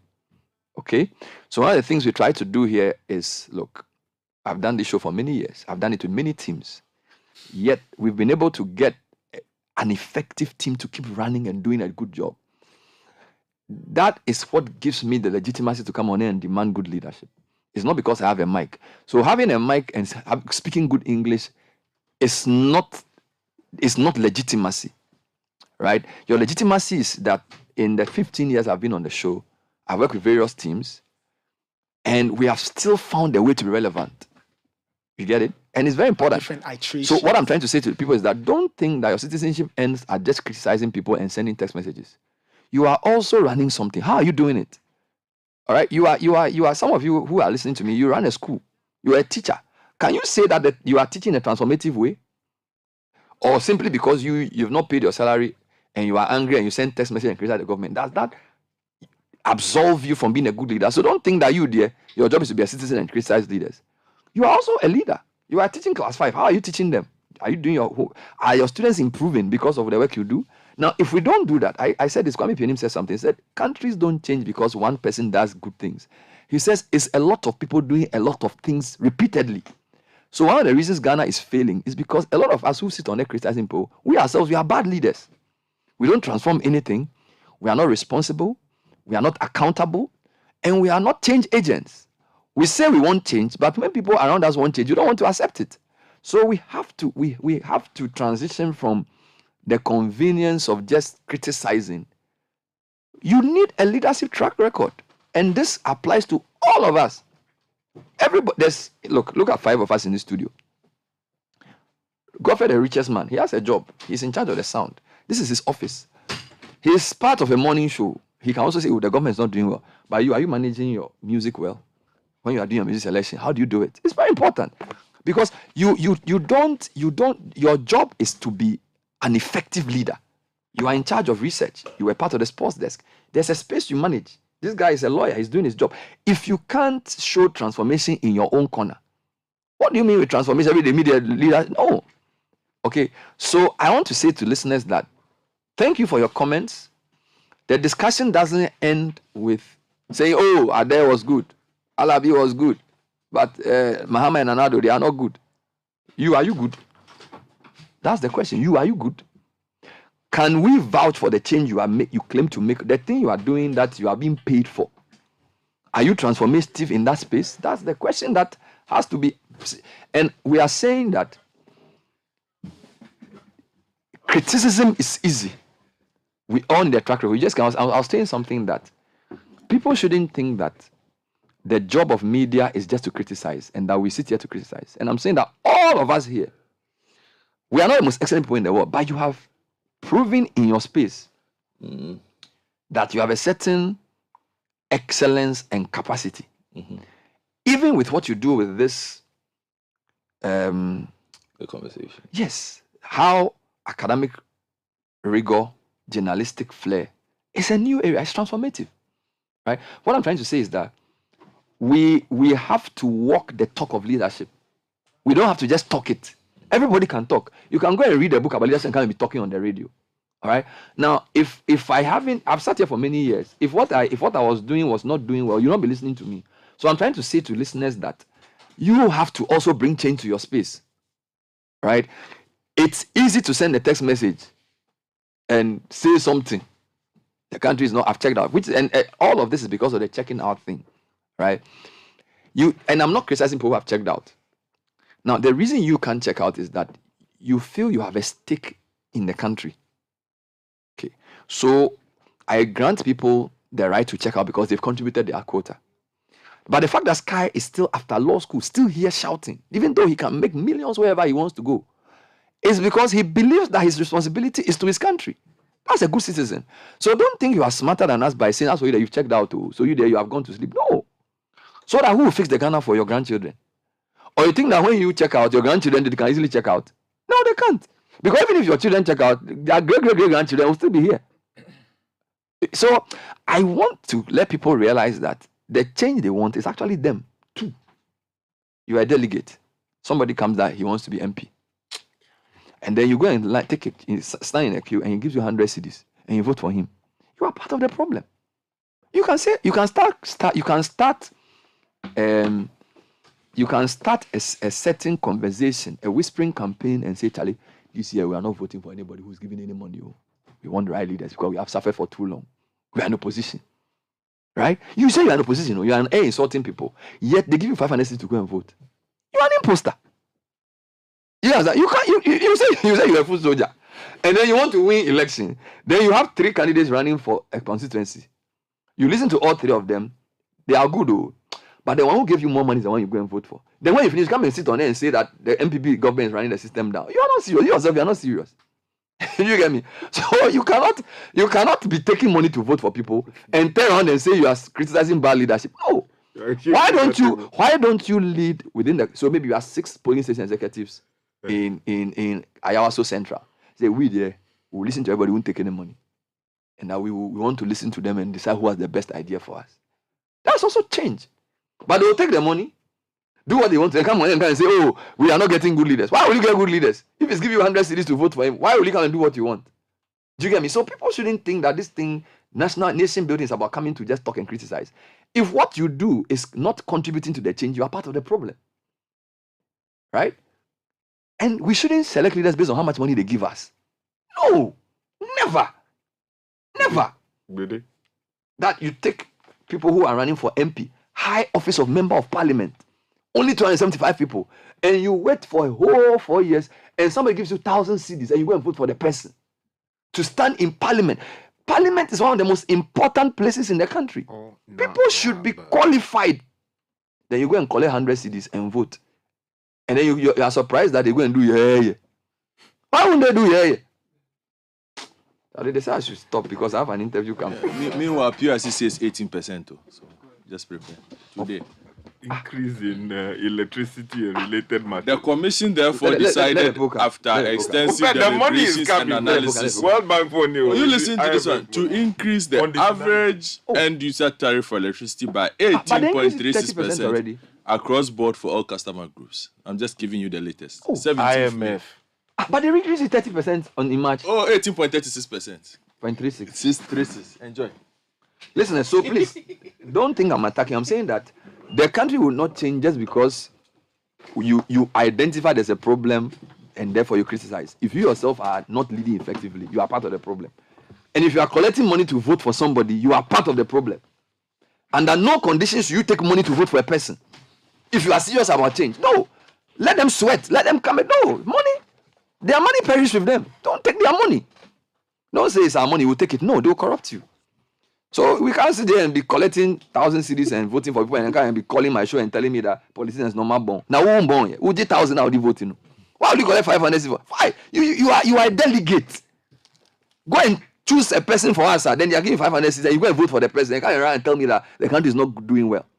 Tell him that you and your money to perish. We don't want your money. Come and do institutions that will change our life. That's citizens who want change. So this money collection thing there, I'll deal with it today. I don't have time. I'll enter it. I'm telling you. So you are lucky I have Professor Kweku Appiah-Edu and Franklin Asari here. Like I was going to check, but they are here with their new book titled The Enabling Architecture for Digital Economy. They are launching it tomorrow. I like digital, I like economy. So I'll talk to them when they come back. So stay tuned. Just give me 2 minutes. This is the Citi Breakfast Show, the city's biggest conversation. This is a bank, First Atlantic Bank, a shining purple star to brighten up my day. First Atlantic Bank, refreshingly different services all day long. First Atlantic Bank, and it feels so cool. I know this is where I belong. Come on, everybody, this is a bank like no other. First Atlantic Bank. Follow me, let's go now. Let's go, let's bank. This is a bank like no other. Let's bank. This is a bank like no other. First Atlantic Bank. First Atlantic Bank, refreshingly different. Mosquitoes come through your door, kill it, will kill them for sure. Eh, kill it, will kill them for sure. Kill it, insecticide spray, kill it, mosquito call. Anywhere them day, we've got kill it today. Intuntum nintefre, kill it. Wow and wow, kill it. Mosquitoes and insects, kill it. So they come there, yeah, kill it. Intuntum. Eja, what's happening saying? What's happening saying? The mama fi en keska, I want to say. Obia for Ghana. Aba mu keska ne ho ebe mu skara fa. O me di la ru susa, ya kwa mu tipa, aba be se say. Ya ho ebe mu skara fa. Timo mo anyira mu be jiska. Ya jiska. Mo be jisen. O so obia for Ghana en fa ma ye. If you want ho. John Mahama. We are sure. We are sure pa. Ne me tin wala susa wo ka. Wireless bay. Peace FM. Hey. Yeah, John Mahama Nisa Ewasia. Nisa Wasia was one of Bia for the beginning in 16 years. I know a job money and I say a day. For TNT. It will be person or do there now.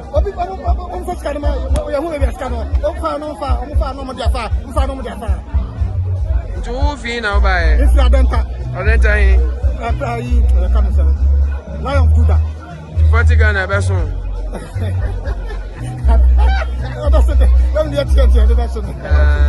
Now say Obi Mamunyina 40 Ghana across all 16 regions. I move someone say Scanonia thing.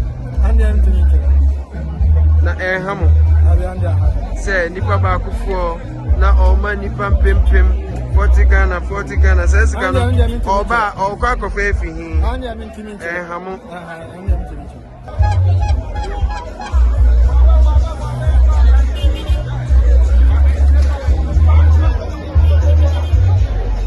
City's biggest conversation.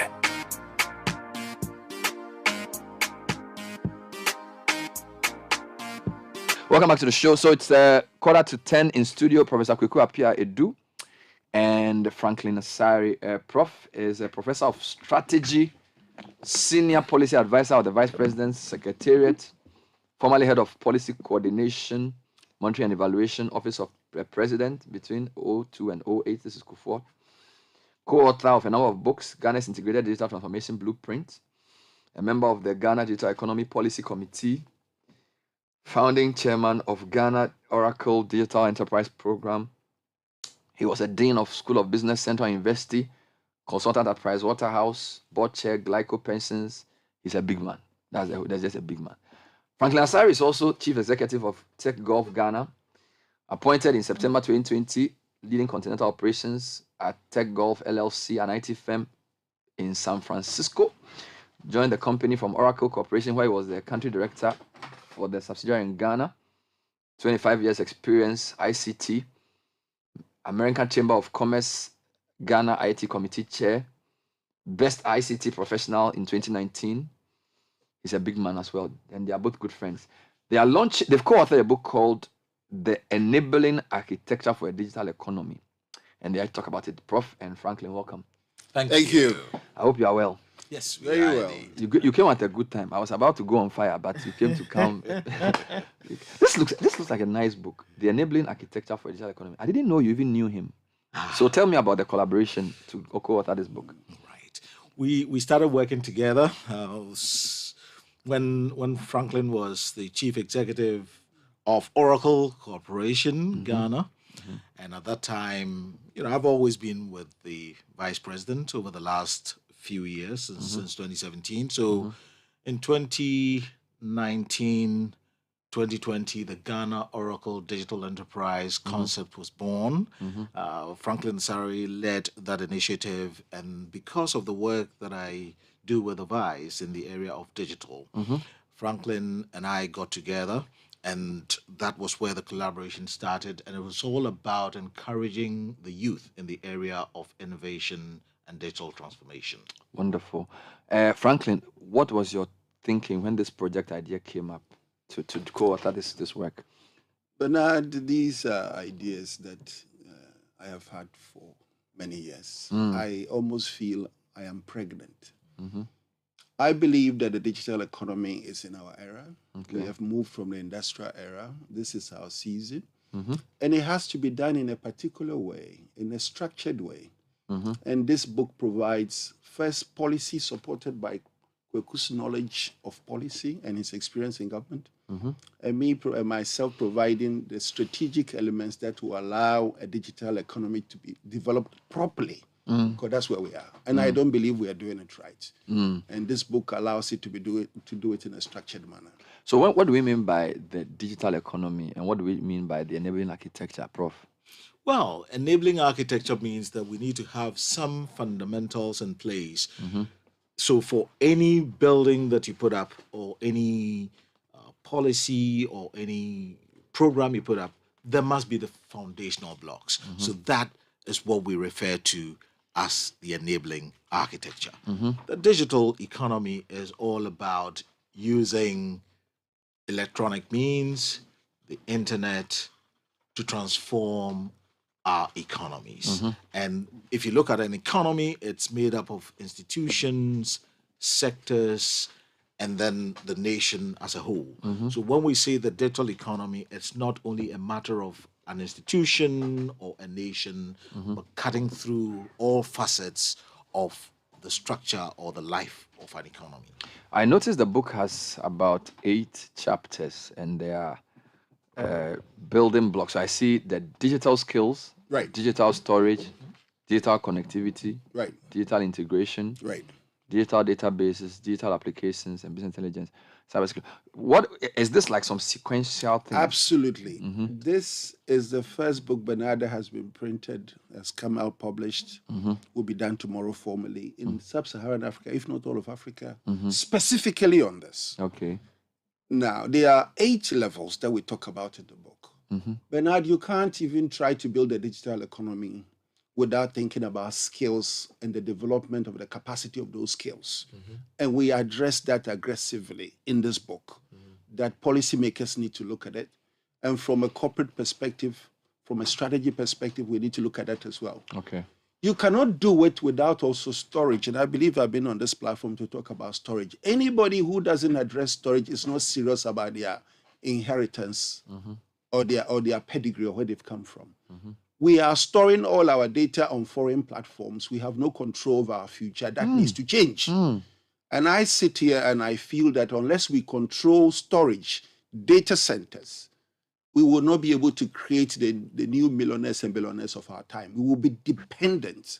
And at the moment we are digitally dependent, that needs to change. So storage is a critical... Critical. You miss storage. Storage is like land. When you lose your ability to store, you are like you have no land. Your land has been taken away. The worst thing that can be done to the African at the moment is to take away their capacity to store their own data. That's serious. So the skills, the storage, and then the connectivity. The connectivity is important. What we have as connectivity is very expensive to be able to develop digital products. We need to have cheaper means and government policymakers need to look at that in partnership with many U.S. companies who want to participate in what we're doing here. Wow. So that we can bring the cost down. So that people can produce digital products. They need connectivity. People are working from home now, thanks to COVID. They need cheaper access to that. Then, of course, integration. And this government has done a lot, I know, in integration. I'm not supporting them, but they have. But integration allows the KPIs and the interfaces and the APIs to allow different databases to talk to each other so that we can seamlessly manage information. We don't have that. That's interesting. Therefore, the cost of doing business and exchanging information is difficult and it's expensive. Wow. And it increases the cost of business. These are the things that I know time is limited. Yes, we can't get into all. So, Prof, who is this book meant for? This book is meant for everybody. Is it? Scholars, practitioners, academics, as we say, traditional authorities, legislators, consultants, anyone with an inquiring mind would do well to have copies of these books. But who did you write it for? Oh, we wrote it for everybody, with the business executive as one of the primary clients, and also with government in mind as well, policymakers. Interesting. Indeed. I see. So obviously there's a gap in the conversation around the digital economy. It's already very scattered. So it's almost like this book is trying to bring everything home. Absolutely. So that if you give this to a policymaker, they could then understand what was needed in the way that was being said. I see. So who's published the book? Who are the publishers and what's the publishers? Very Ghanaian company. Yes, Ghanaians, and they have ways of linking us to the rest of the world through Amazon and also through other stakeholders that they have, other partners that they have. So Ace Publishers, Ghana. And it tells you that right in this country, we have quality publishers who do a quality job. And the foreword was by Tony Blair. Absolutely. You're a big man. That is the endorsement Where did you that meet we him? have received as far as the conversations that are in the book, that these are serious matters. I just want to add a little bit to what Prof said. We are talking about companies and the ability to use the book to be able to path strategic direction. We are talking about countries in their policies and what they want to do. But overall, we are talking about a continent and its ability to path this, chart this course right, and to make sure that, Bernard, people like you and I will never see poverty again in our ability to embrace new businesses that are coming out of the digital economy. Wonderful. So is this launch open to all? Is it like a private launch? Give me some insights into what's happening tomorrow. Right. What we did was actually to send out invitations to various stakeholders.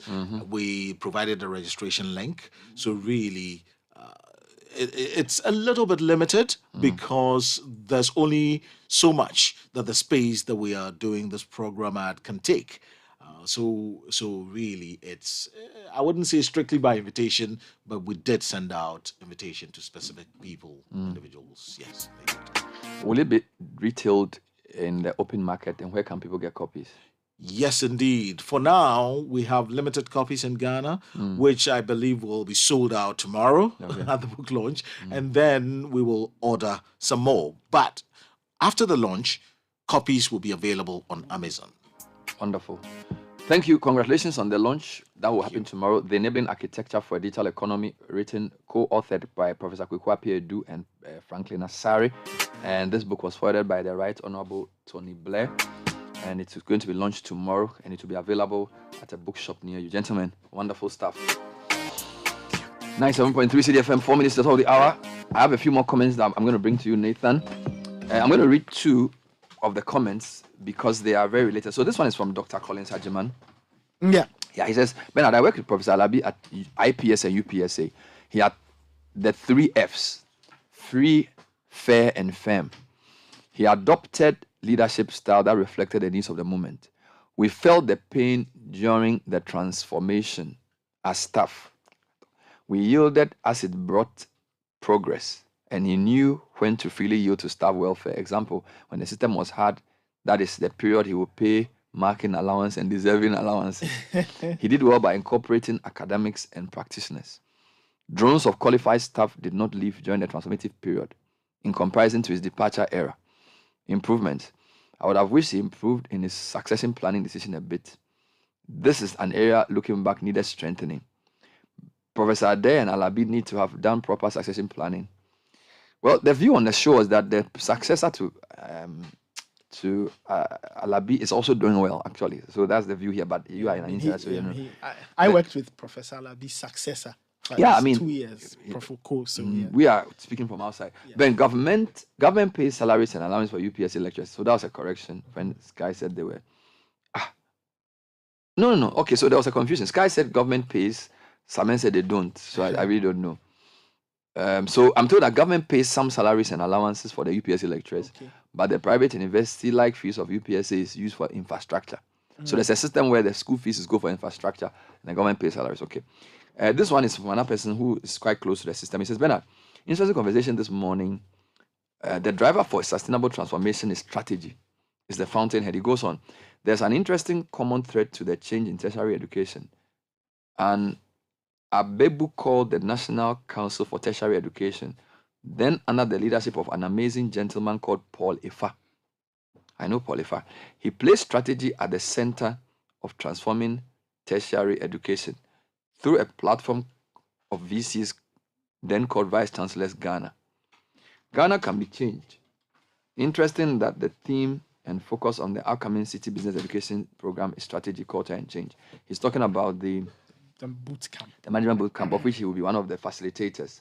So, yes, thank you for that insight, sir, on the issue of transformational leadership. Another one says, Bernard, all infrastructure at UPSA is through IGF, no subvention from government. Well, Freeman, I think the discussion is that salaries are paid by government and then the school fees is used for infrastructure. I think that point is... So that was something they worked out. Yeah.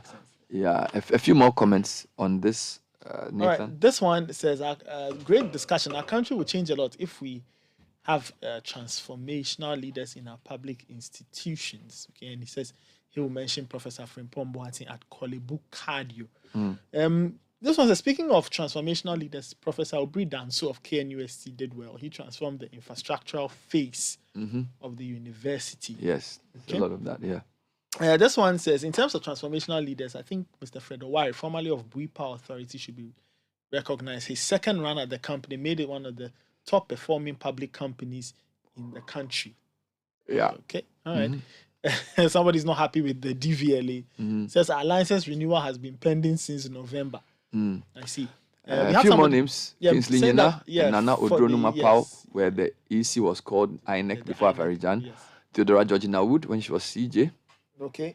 This one says this discussion is like, first it was fragrance, then it turned to fire. Yeah. The institutions mostly, I see them as the moment monetization sets in, we lose the focus or the tenets on which they were built. Charlie, the English is big. Sorry. Charlie, there's an interesting message I got here. I said, Bernard, please stop. Why?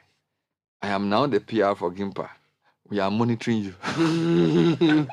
That must be so. The way we are firing Gimpa. No? I've had some calls too. Bernard, Professor Ade would teach if he entered the lecture hall and the lecturer is absent or even late. I was there in 2005. Absolutely solid guy. This is coming from Joe. All right. That's all we have time for today's edition of the Citi Breakfast Show. Thank you so much for listening. My name is Bernard. I did the show, the whole team. Nathan, Godfred, Richard, and Samens.